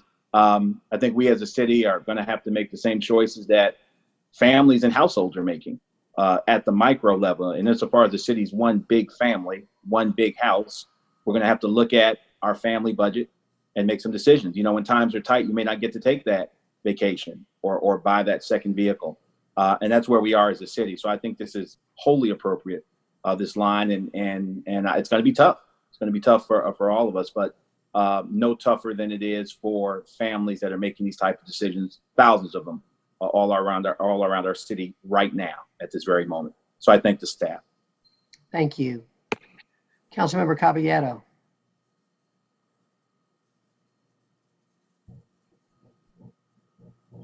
Sorry, I was having issues with my mute button. Apologies. And also, and I trust the staff to make these kinds of decisions. Thinking about the 5 million, at least temporarily, if things have to be discontinued programmatically, because it helps us reach that higher amount for relief, I think that that's absolutely the right call. Thank you. We were thinking. Thank you. All right. Any more comments on this one? Thank you. I appreciate it. Tom and Bertha, other than the bid guideline, we've now gone through all the guidelines, and we've given all of the guidelines a thumbs up. Do you all have anything on that just before we move on? Anything else that you feel you need from us, or do you feel you've got the discussion and the judgments that you needed? I believe we do. Mayor, I also want to thank you all because this is the first time that we've gone through the guidelines in such a transparent way. At a televised meeting, our employees are listening, our residents are listening, and so it sends the same message to everyone, as well as, it promotes transparency, and so I appreciate that. Thank you. I agree. Thank you for saying that, Bertha. Thank you, Tom. Thank you, Bertha. Colleagues, I just want to recap. I mean, what we are saying here to our community is that we will be considering, and we know we will have to have some programs that are discontinued or downsized. That's a reality we're going to face. We are not going to be paving the number of roads that we usually pave. Our maintenance funds for our replacement project plans are going to be less than they previously were. We're not going to be increasing taxes for any purpose. Our employees, who I know are listening and who are so valued, may not get the raises that they are almost, I would say, unlikely to get the level of raises that had been previously planned. So we are in a time of budget austerity because that is the reality we are in.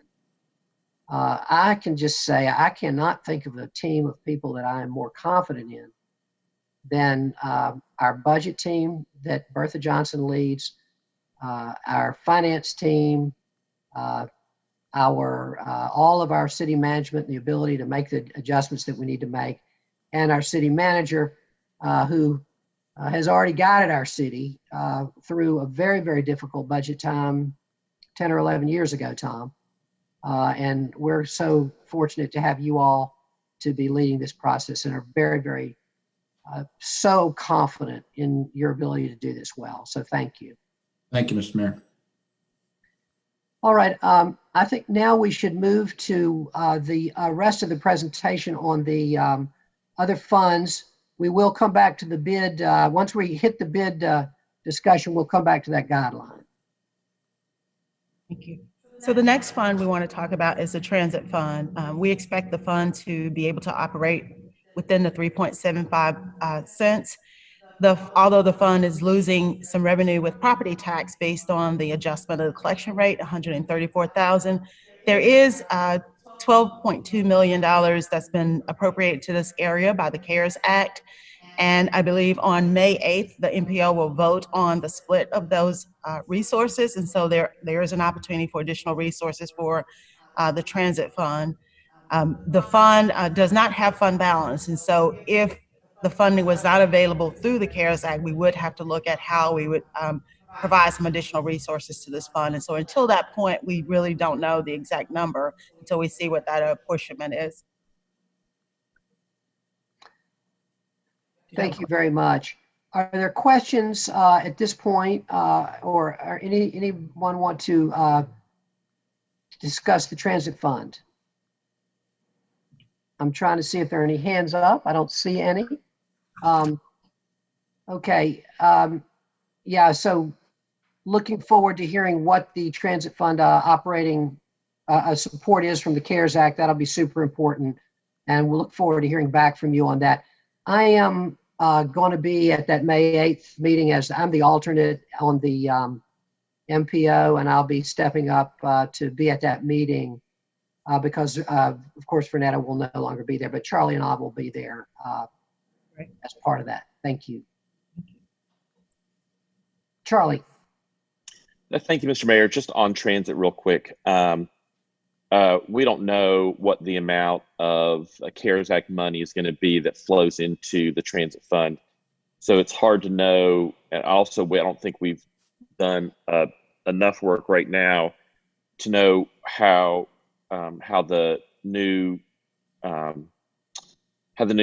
reality that we face on the ground in Durham will affect transit long term. I think what I take away from what I've seen about current ridership is that unlike many other cities both in North Carolina and around the country, there is still very significant need for our transit services here in Durham. And I think that is something that we all need to understand is an absolutely essential service for the city. But obviously, it's much more expensive to run that service under the current conditions, not least of which because we're foregoing the revenue from the fare box right now in order to protect our operators and our ridership from the kind of close personal contact that collecting fares can often create. And now we have moved to limiting seating in our buses to 16 riders per bus. Obviously, that increases the need for more frequency, which our administration has, as we heard about at yesterday's work session, we're looking at ways to try to address that problem because obviously, we've all heard from folks over the last 3 or 4 days who have who've been in difficult situations with buses passing by stops, having reached their allotted number of riders. And so I think all of that is to say that that this is going to be an area that we need to be very focused on as a council in terms of how we work to make sure that our transit system continues to operate for the riders who desperately need it. And I just want to say that this is going to be one of those really big priorities for me. I think the budget will be what it's going to be, but as we go into the next fiscal year, as we look at what adjustments we have to make in terms of when the revenue forecasts are adjusted, this is an area that I will continue to be very, very focused on, and just appreciate everyone's attention to this as we get into it. Thank you. Thank you very much. Thank you very much. Any other comments on transit? All right, thank you so much. Let's go ahead and move to our next fund. The solid waste fund is projected to operate within the tax allocation of 5.59 cents. There's a $201,000 loss with the adjustment of the property tax. This fund is healthy. They have $6 million in fund balance. So although there may be some revenue losses, we feel confident that this fund can be just fine next year with this additional fund balance if needed. Thank you. And what I'm seeing here in that fund and some of these others is that while we're taking a hit on the sales tax, on the property tax side, those funds that rely primarily on property tax are not taking nearly the hit as our general fund, which has the big sales tax component. That is correct. That's correct. And if we talked yesterday quite a bit at the work session about the increased recycling costs, and those are factored into these budget projections already as well. Thank you. Anything else on solid waste at this time? All right, let's move to the next one. So we don't have any updated projections for the parking fund at this time. We know that revenue projections will be impacted. There is no property tax in this fund, so the fund will not have any revenue loss from the change in the property tax. We're still working on the projections for this fund, and we'll come back at a later date. But I do want to point out that the fund balance is $8.3 million in the fund, and just like the general fund, when there is fund balance and there's a loss of revenue, we do have a way to cover that gap. Thank you. I just want to point out, as I see these individual fund balances for the various funds, that this is very wise management on behalf of our city management. So again, Tom, Bertha, all of you all who are responsible for this very wise management of our city, we're now seeing at this time of emergency and austerity that you all have done a lot of wise planning. And so I want to appreciate that. And Mr. Mayor, I want to point out that David Board and his team in finance, they work closely with the enterprise departments on their financials. And so I want to give some kudos to them for the work they've been doing with these departments. Shout out to David. Thank you.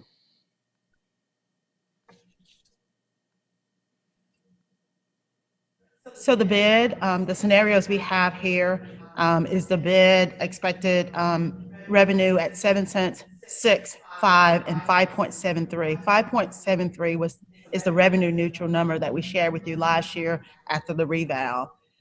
We, as you look at this fund, you can see the major expense in the fund is the DDI contract.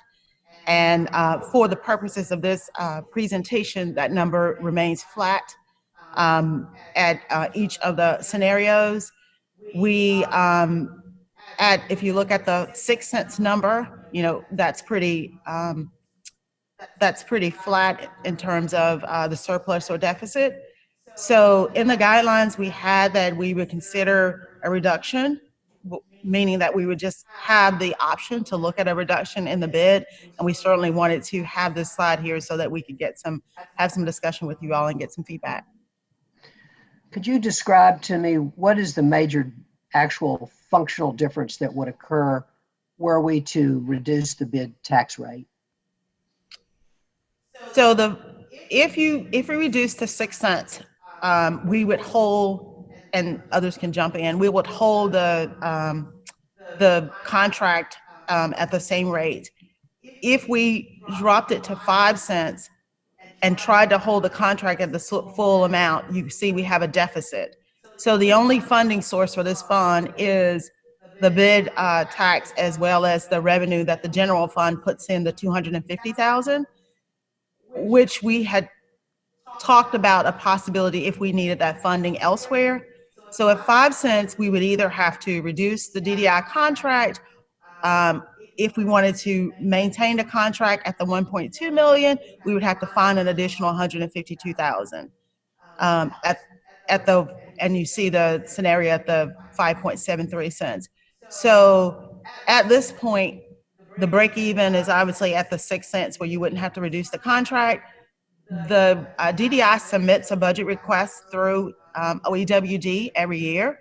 And so they are working on looking at where they have some savings from the current fiscal year from some of the activities that didn't happen in the spring, that they could carry forward some of that funding to next fiscal year, and therefore we could have some savings with their contract.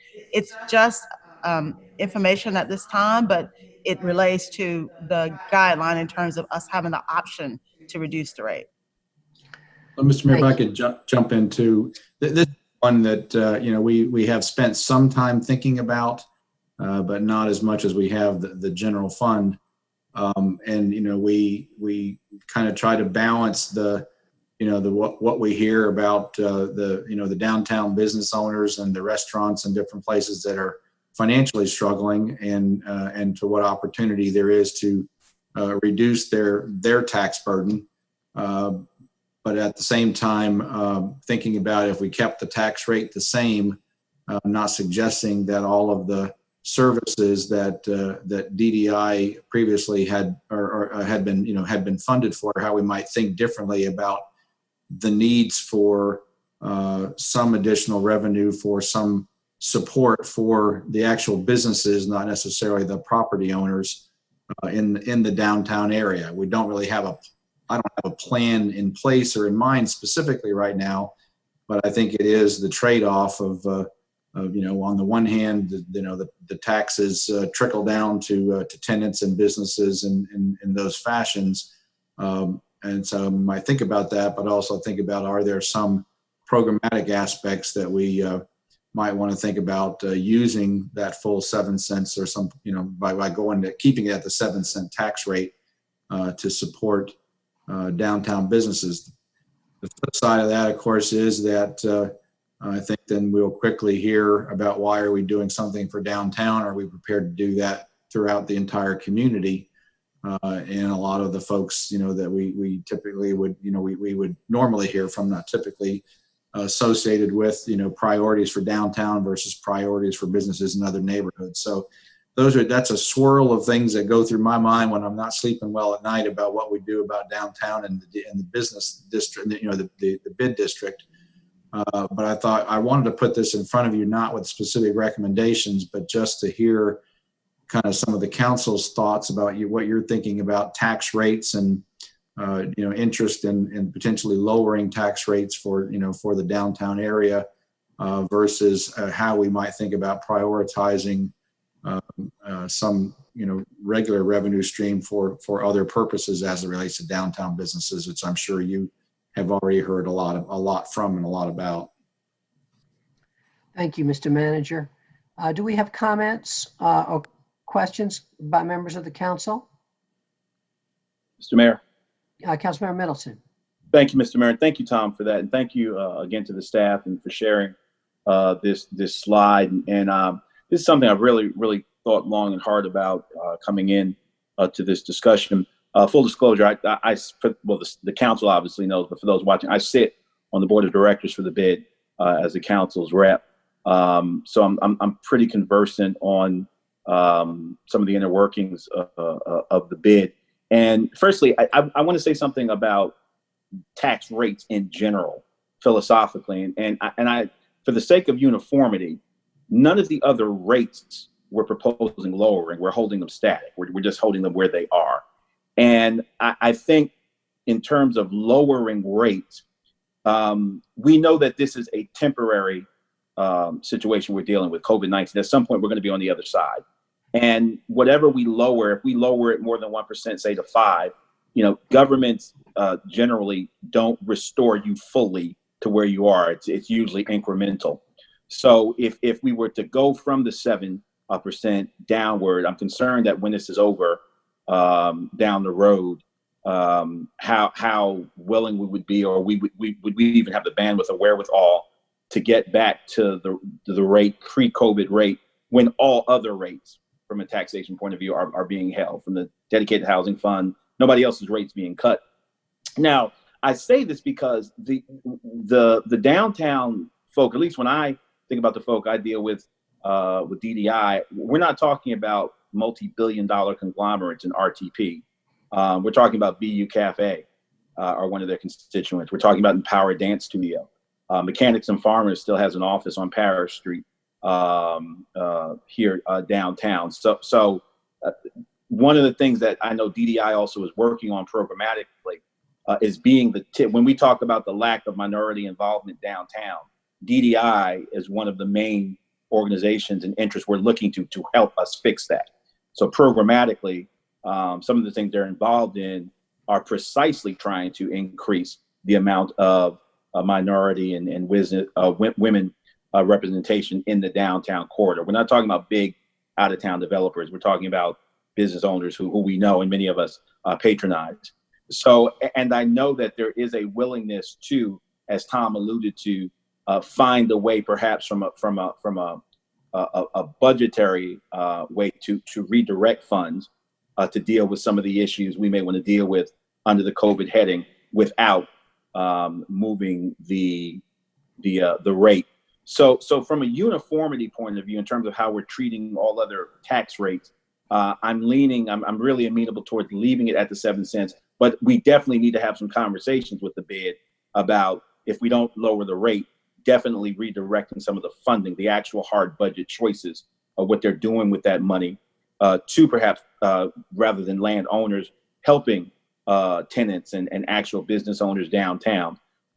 Because, when we get on the other side of this, when we're looking for those engines that give us the money to help people and to do things, a lot of that's going to be driven, for better, for worse, by downtown. But I do want to demystify some of, when we say downtown, that we're talking about some folk who are neighbors, who are small business owners or mid-sized business owners that many of us love and support on a regular basis in Durham.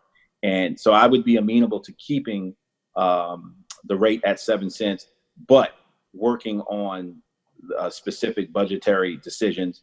And I think Tom alluded to the possibility of redirecting funds in ways that meet our goal of addressing COVID-related exigencies. So that's what's just my initial salvo when I'm thinking. I'm interested, of course, to hear what my colleagues have to say. Thank you, Mr. Mayor. Thank you very much, Councilmember Reese.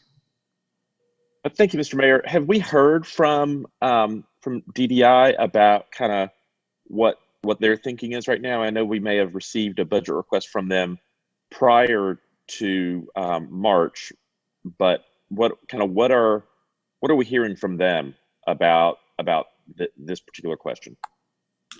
I think Bertha's been in contact some with the DDI folks, but I have not seen any proposals yet. Bertha, have you received any information yet? I have received some information. As I mentioned earlier, Nicole Thompson and I have talked several times, and obviously, it's her preference to retain it at 7 cents, but she's also working on scenarios where she may be able to capture savings from the current fiscal year if we allow her to retain those savings, that we could reduce the contract next year. Again, obviously, she wants to retain it at 7 cents. We do know that it is a challenge sometimes when you reduce rates to bring those back, and so I definitely acknowledge that. But she understands that we may not be reducing the tax rate for the general fund and other funds, but we certainly may be making some reductions within those funds and with some of our programs and services. And so I see that sort of akin to this. It's a program within the bid.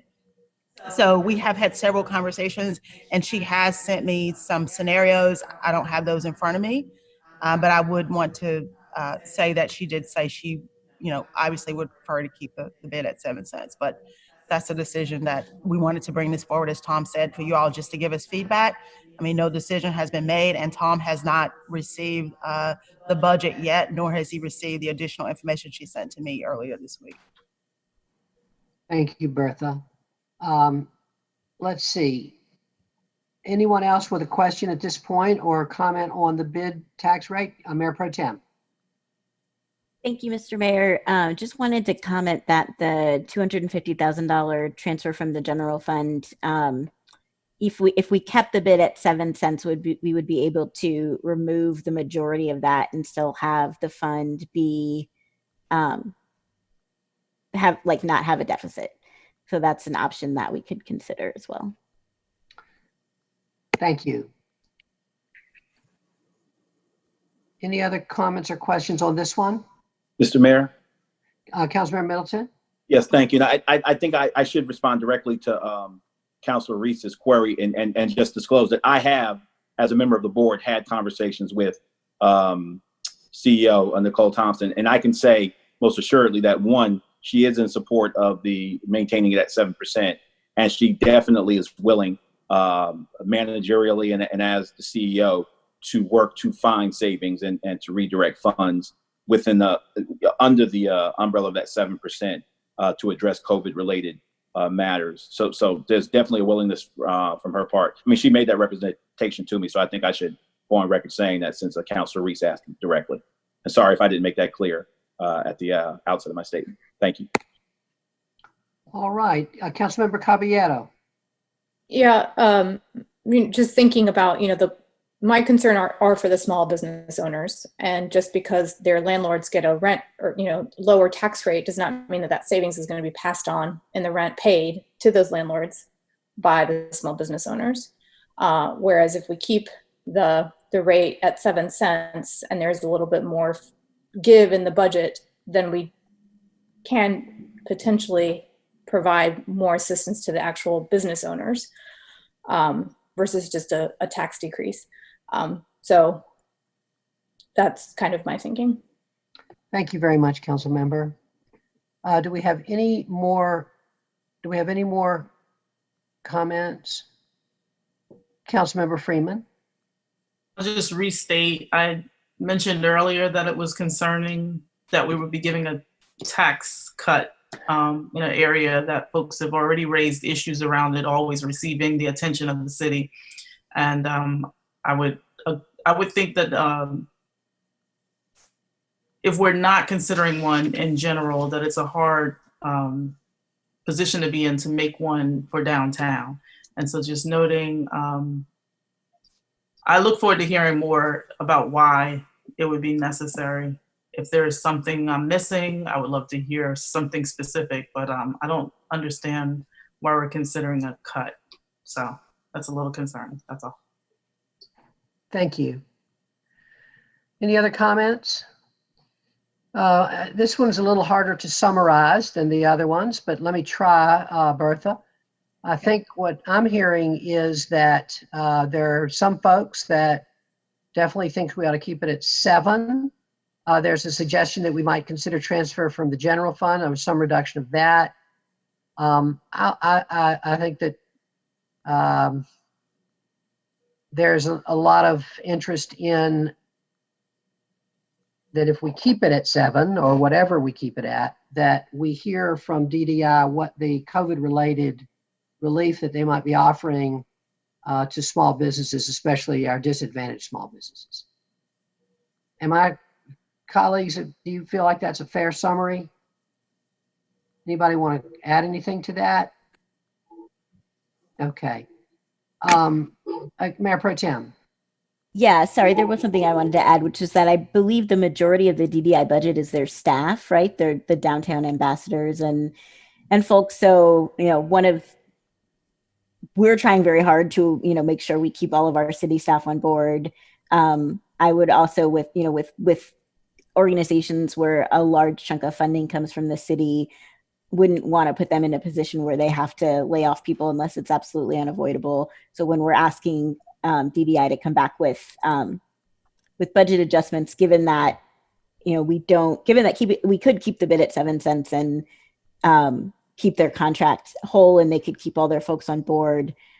Just want to communicate to them that avoiding layoffs is a priority, and I would in general, I support keeping the tax at 7 cents, but I think I would be even more leaning in that direction if not keeping it at 7 cents meant folks would lose their jobs. Thank you. Bertha, how's that? Is that reasonable guidance? Yes, thank you. Thank you. Mr. Mayor, if I can just add one thing. Sure. And I want to say, again, and privy to this by being on the board, to DDI's credit, they've already begun moving our money around to support small businesses and restaurants in the downtown area. I know they were instrumental in Jetta's Tea, getting Jetta's Tea where they are, and keeping Zen as well. So these aren't things that they're thinking about now that COVID has come about. Some of these things are already, money's already being moved around towards COVID-related matters. And I know they would want that on the record, and I just want to put that in the record. But I appreciate the sensible and in-depth comments I think my colleagues have provided on this matter thus far. So I thank you. Thank you. Thank you very much. All right. I think we're ready for our next. So this slide was, these items are here because I didn't know how far we would get if we needed more discussion on the water sewer rates. As the manager mentioned, we continue to think about those. We have a meeting on Monday just to go through the budget request for water management to ensure that we can get the best rate we can get in terms of and what that means for our residents. We don't need any other discussion about stormwater rates or the dedicated housing fund. These were just here because they're tough decisions, and if we needed to come back to those, we could. I want to, before we leave the dedicated housing fund, I think I would like to get some reaction from council members if you're comfortable that we just kind of move on, move forward with kind of the strategies that we had put in place, or do you think there is a need for something similar to this discussion that's strictly around the housing fund? I know that, where we left off, so to speak, the McDougal Terrace situation was in a lot of uncertainty. Happy to report that I think the last family is moving to McDougal Terrace this weekend, but we also know there that the costs associated with that, those repairs and that relocation is still up in the air. I know there's been a lot of interest in or concern, I should say, raised about what coming out of COVID will mean with evictions and any of those kinds of upticks of situations that we'll need to be responding to. And then still a lot of discussion in the community about the tax assistance program. And I do want to say that, as of today, just to be clear, the staff has not been working on that much. The county staff also has not been working on that much, obviously, because we've been responding to a whole new set of issues that were never even contemplated. So I just want to put that out there because I don't want to have a situation, if we haven't talked about it, that when we get to the budget, all of a sudden we're at what about this, what about that? I mean, we are fortunate to have the dedicated housing fund, or the housing fund in and of itself, which has a, the 2 cents tax revenue stream, and the federal funding programs and some other resources. And it can be just a situation of moving money around or deferring projects for other priorities. But I just wanted to be sure to check back in with you today as to see, do you think there's a need for a separate mini budget discussion around the housing programs, or are you comfortable that knowing that the money's there and we will continue to respond and kind of figure things out as we go, and as other uncertainties become clearer, whether that's to what extent DHA will get federal funds to reimburse them, to what extent there's other costs associated with McDougal Terrace, to what extent there are additional priorities for eviction, diversion, some of those kinds of things. I just wanted to put that on the table while we have you here today, so that we don't get down the road and find out that there was either a surprise or something that we missed with your intentions. Thank you, Mr. Manager. I'll respond to that, and then happy to hear from colleagues. I think it would be good, once you're a little farther down the road with information and knowledge, to have a discussion about the dedicated housing fund. And also, for example, if there's other CDBG money that's coming specially for these kinds of things, I think that would be good. I would prefer it once you all know a little bit more. Maybe we could do it as a work session item with a presentation. That's fine. Or of course, if you feel that we need it for a special meeting, we could do that too. But I think one of the things, colleagues, that I heard the manager say, I just want to say this out loud, is we have been counting on the money from Fallon for the housing fund. It's now going to be out of necessity put into the general fund. We talk about all the people we're going to be disappointing, and one of the groups of people we're going to be disappointing is people that want to use that money for affordable housing. We are in an time of austerity, and I just want to say that I support that. But all of us are going to have to be dealing with the many disappointments that people are going to be feeling. And we're just going to have to be honest about our situation, transparent about our situation, and strong in our conviction that this is the time for that we've got an enormous budget hole to fill, and this is a time for the kinds of austerities and choices that are going to help us maintain our essential city services, keep our employees paid and well compensated, and able to do the most important things in front of us. Any other thoughts about the dedicated housing fund? Are you all okay with the idea of having a discussion? I got a thumb up from Councilmember Caballero at a later time. I see some more thumbs up. Councilmember Freeman, Mayor Pro Tem. Okay. So I'm hearing good guidance from, looks like everybody, Tom and Bertha, that we would like a conversation about that, but that perhaps at a later time when you all have some more information. Thank you. Thanks. I appreciate Tom bringing that up, because in the past, we have had a separate kind of housing discussion prior to budget adoption. And so thank you, Tom. Thank you. All So, right. Yeah, go ahead, Bertha. I was just going to ask, are other questions related to the presentation? Are there any other questions related to the presentation? I have a question. Go ahead, Councilmember Middleton. Thank you, Mr. Mayor, and thank again Tom and Bertha for this incredible work you're doing for the city. I'm glad we're going to have this $5 million, or we're looking to have this $5 million to address COVID-related needs, whatever they might be. I'm curious, and I hope this isn't premature, I put you guys on the spot asking. We've seen some media lately about a $1 million fund that our friends in Raleigh, shout out to them, I know they watch us regularly. Friends in Raleigh have established to help small businesses in Raleigh. I'm wondering, and I know that Raleigh took notes from us on our affordable housing bond. Have you guys looked at that at all? Is there anything worth looking at that in terms of moving forward and how we might help businesses in Durham. Is that a model worth looking at in your opinion? Bertha or Tom, if you have looked at it? Yeah, I don't know that we know for sure yet because that was more a transfer of funds with the program was not completely defined. The Deputy City Manager Chadwell and Pettigrew for WWD have been working with our partners, thinking about what a program might look like for the city.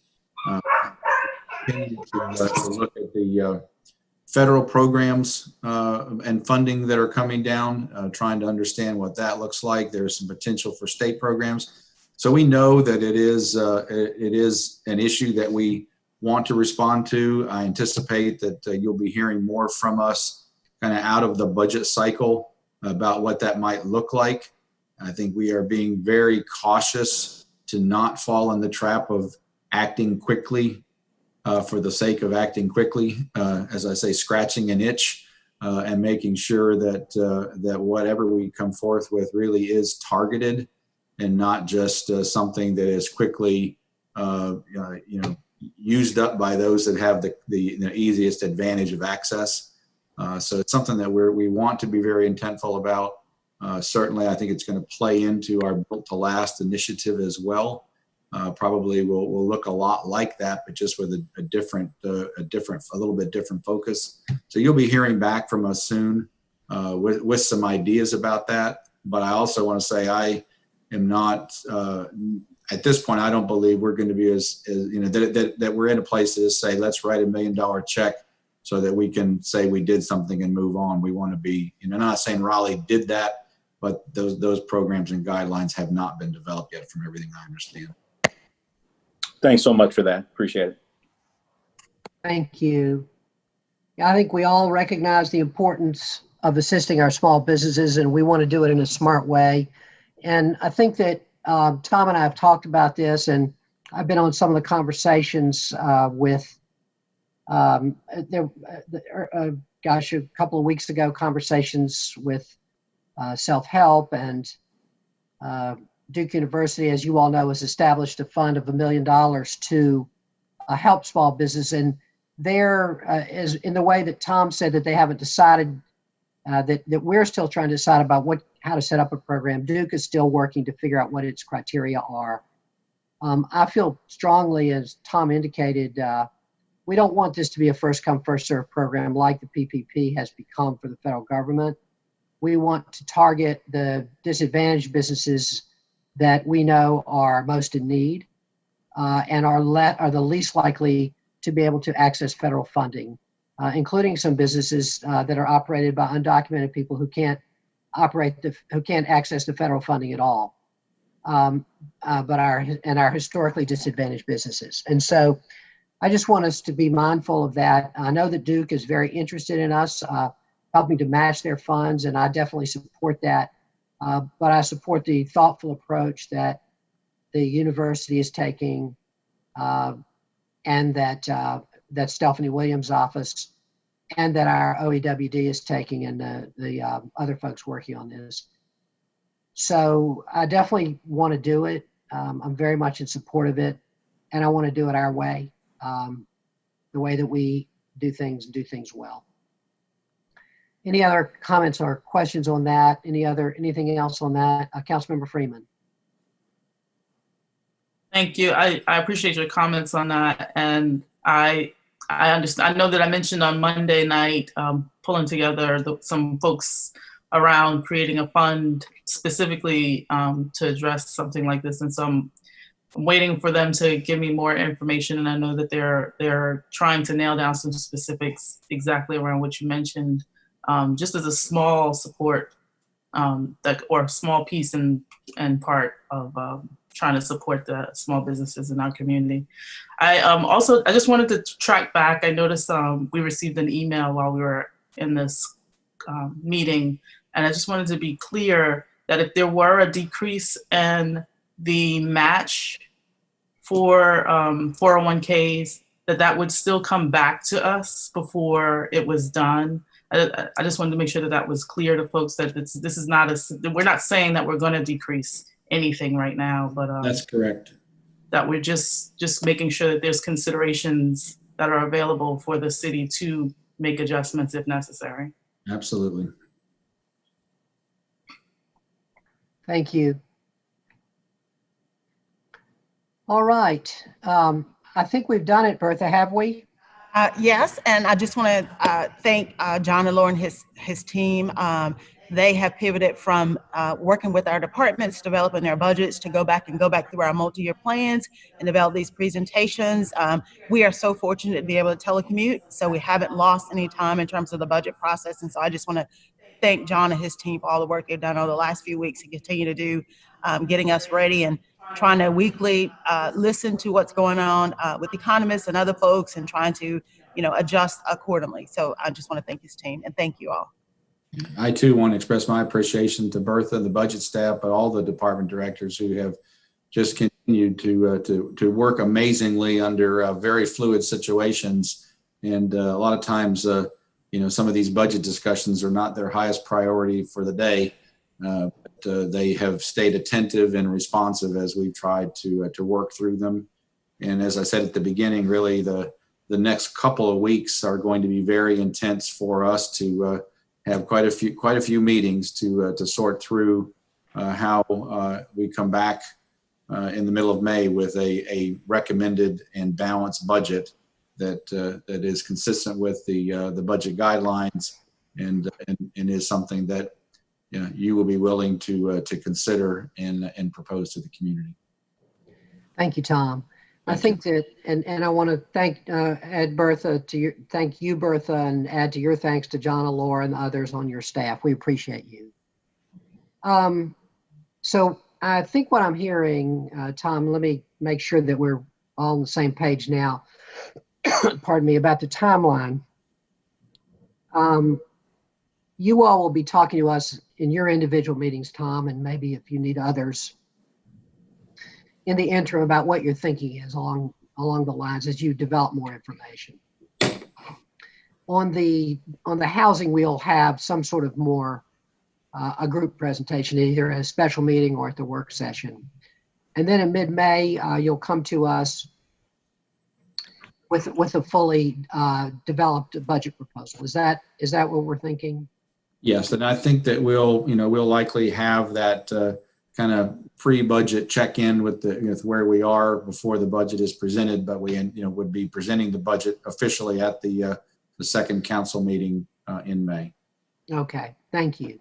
And Mr. Mayor, I would just want to be sure. I think it was evident and assumed, but I want to be sure that there's not misunderstandings and we can do some more follow-up. But when we last were talking about budget in a different environment, the council was wrestling with a number of new initiatives and new priorities that people were proposing. And I'm pretty sure we're acknowledging that those are going to be held in abeyance for now as a part of this as well, along with the other staff initiated requests. Mr. Manager, I believe that we all are of that understanding. Just want to be sure. Yeah, I think we're all facing a very, very difficult reality. I'm heartbroken about so many things in our community right now. So many of these initiatives that I wish we could do. So many ways in which people are just having to undergo such difficult circumstances in their own lives. The financial hardship that people are facing, it's just a very tough time. And I think Mark Anthony said it well. We are facing the same situation that a lot of our individual households are facing as a community, and we're just going to have to step up to that. And again, I clearly think that this is a budget that we will be paying close attention to, and that will evolve well past the adoption date in June, and that we will have a lot of continued check-ins.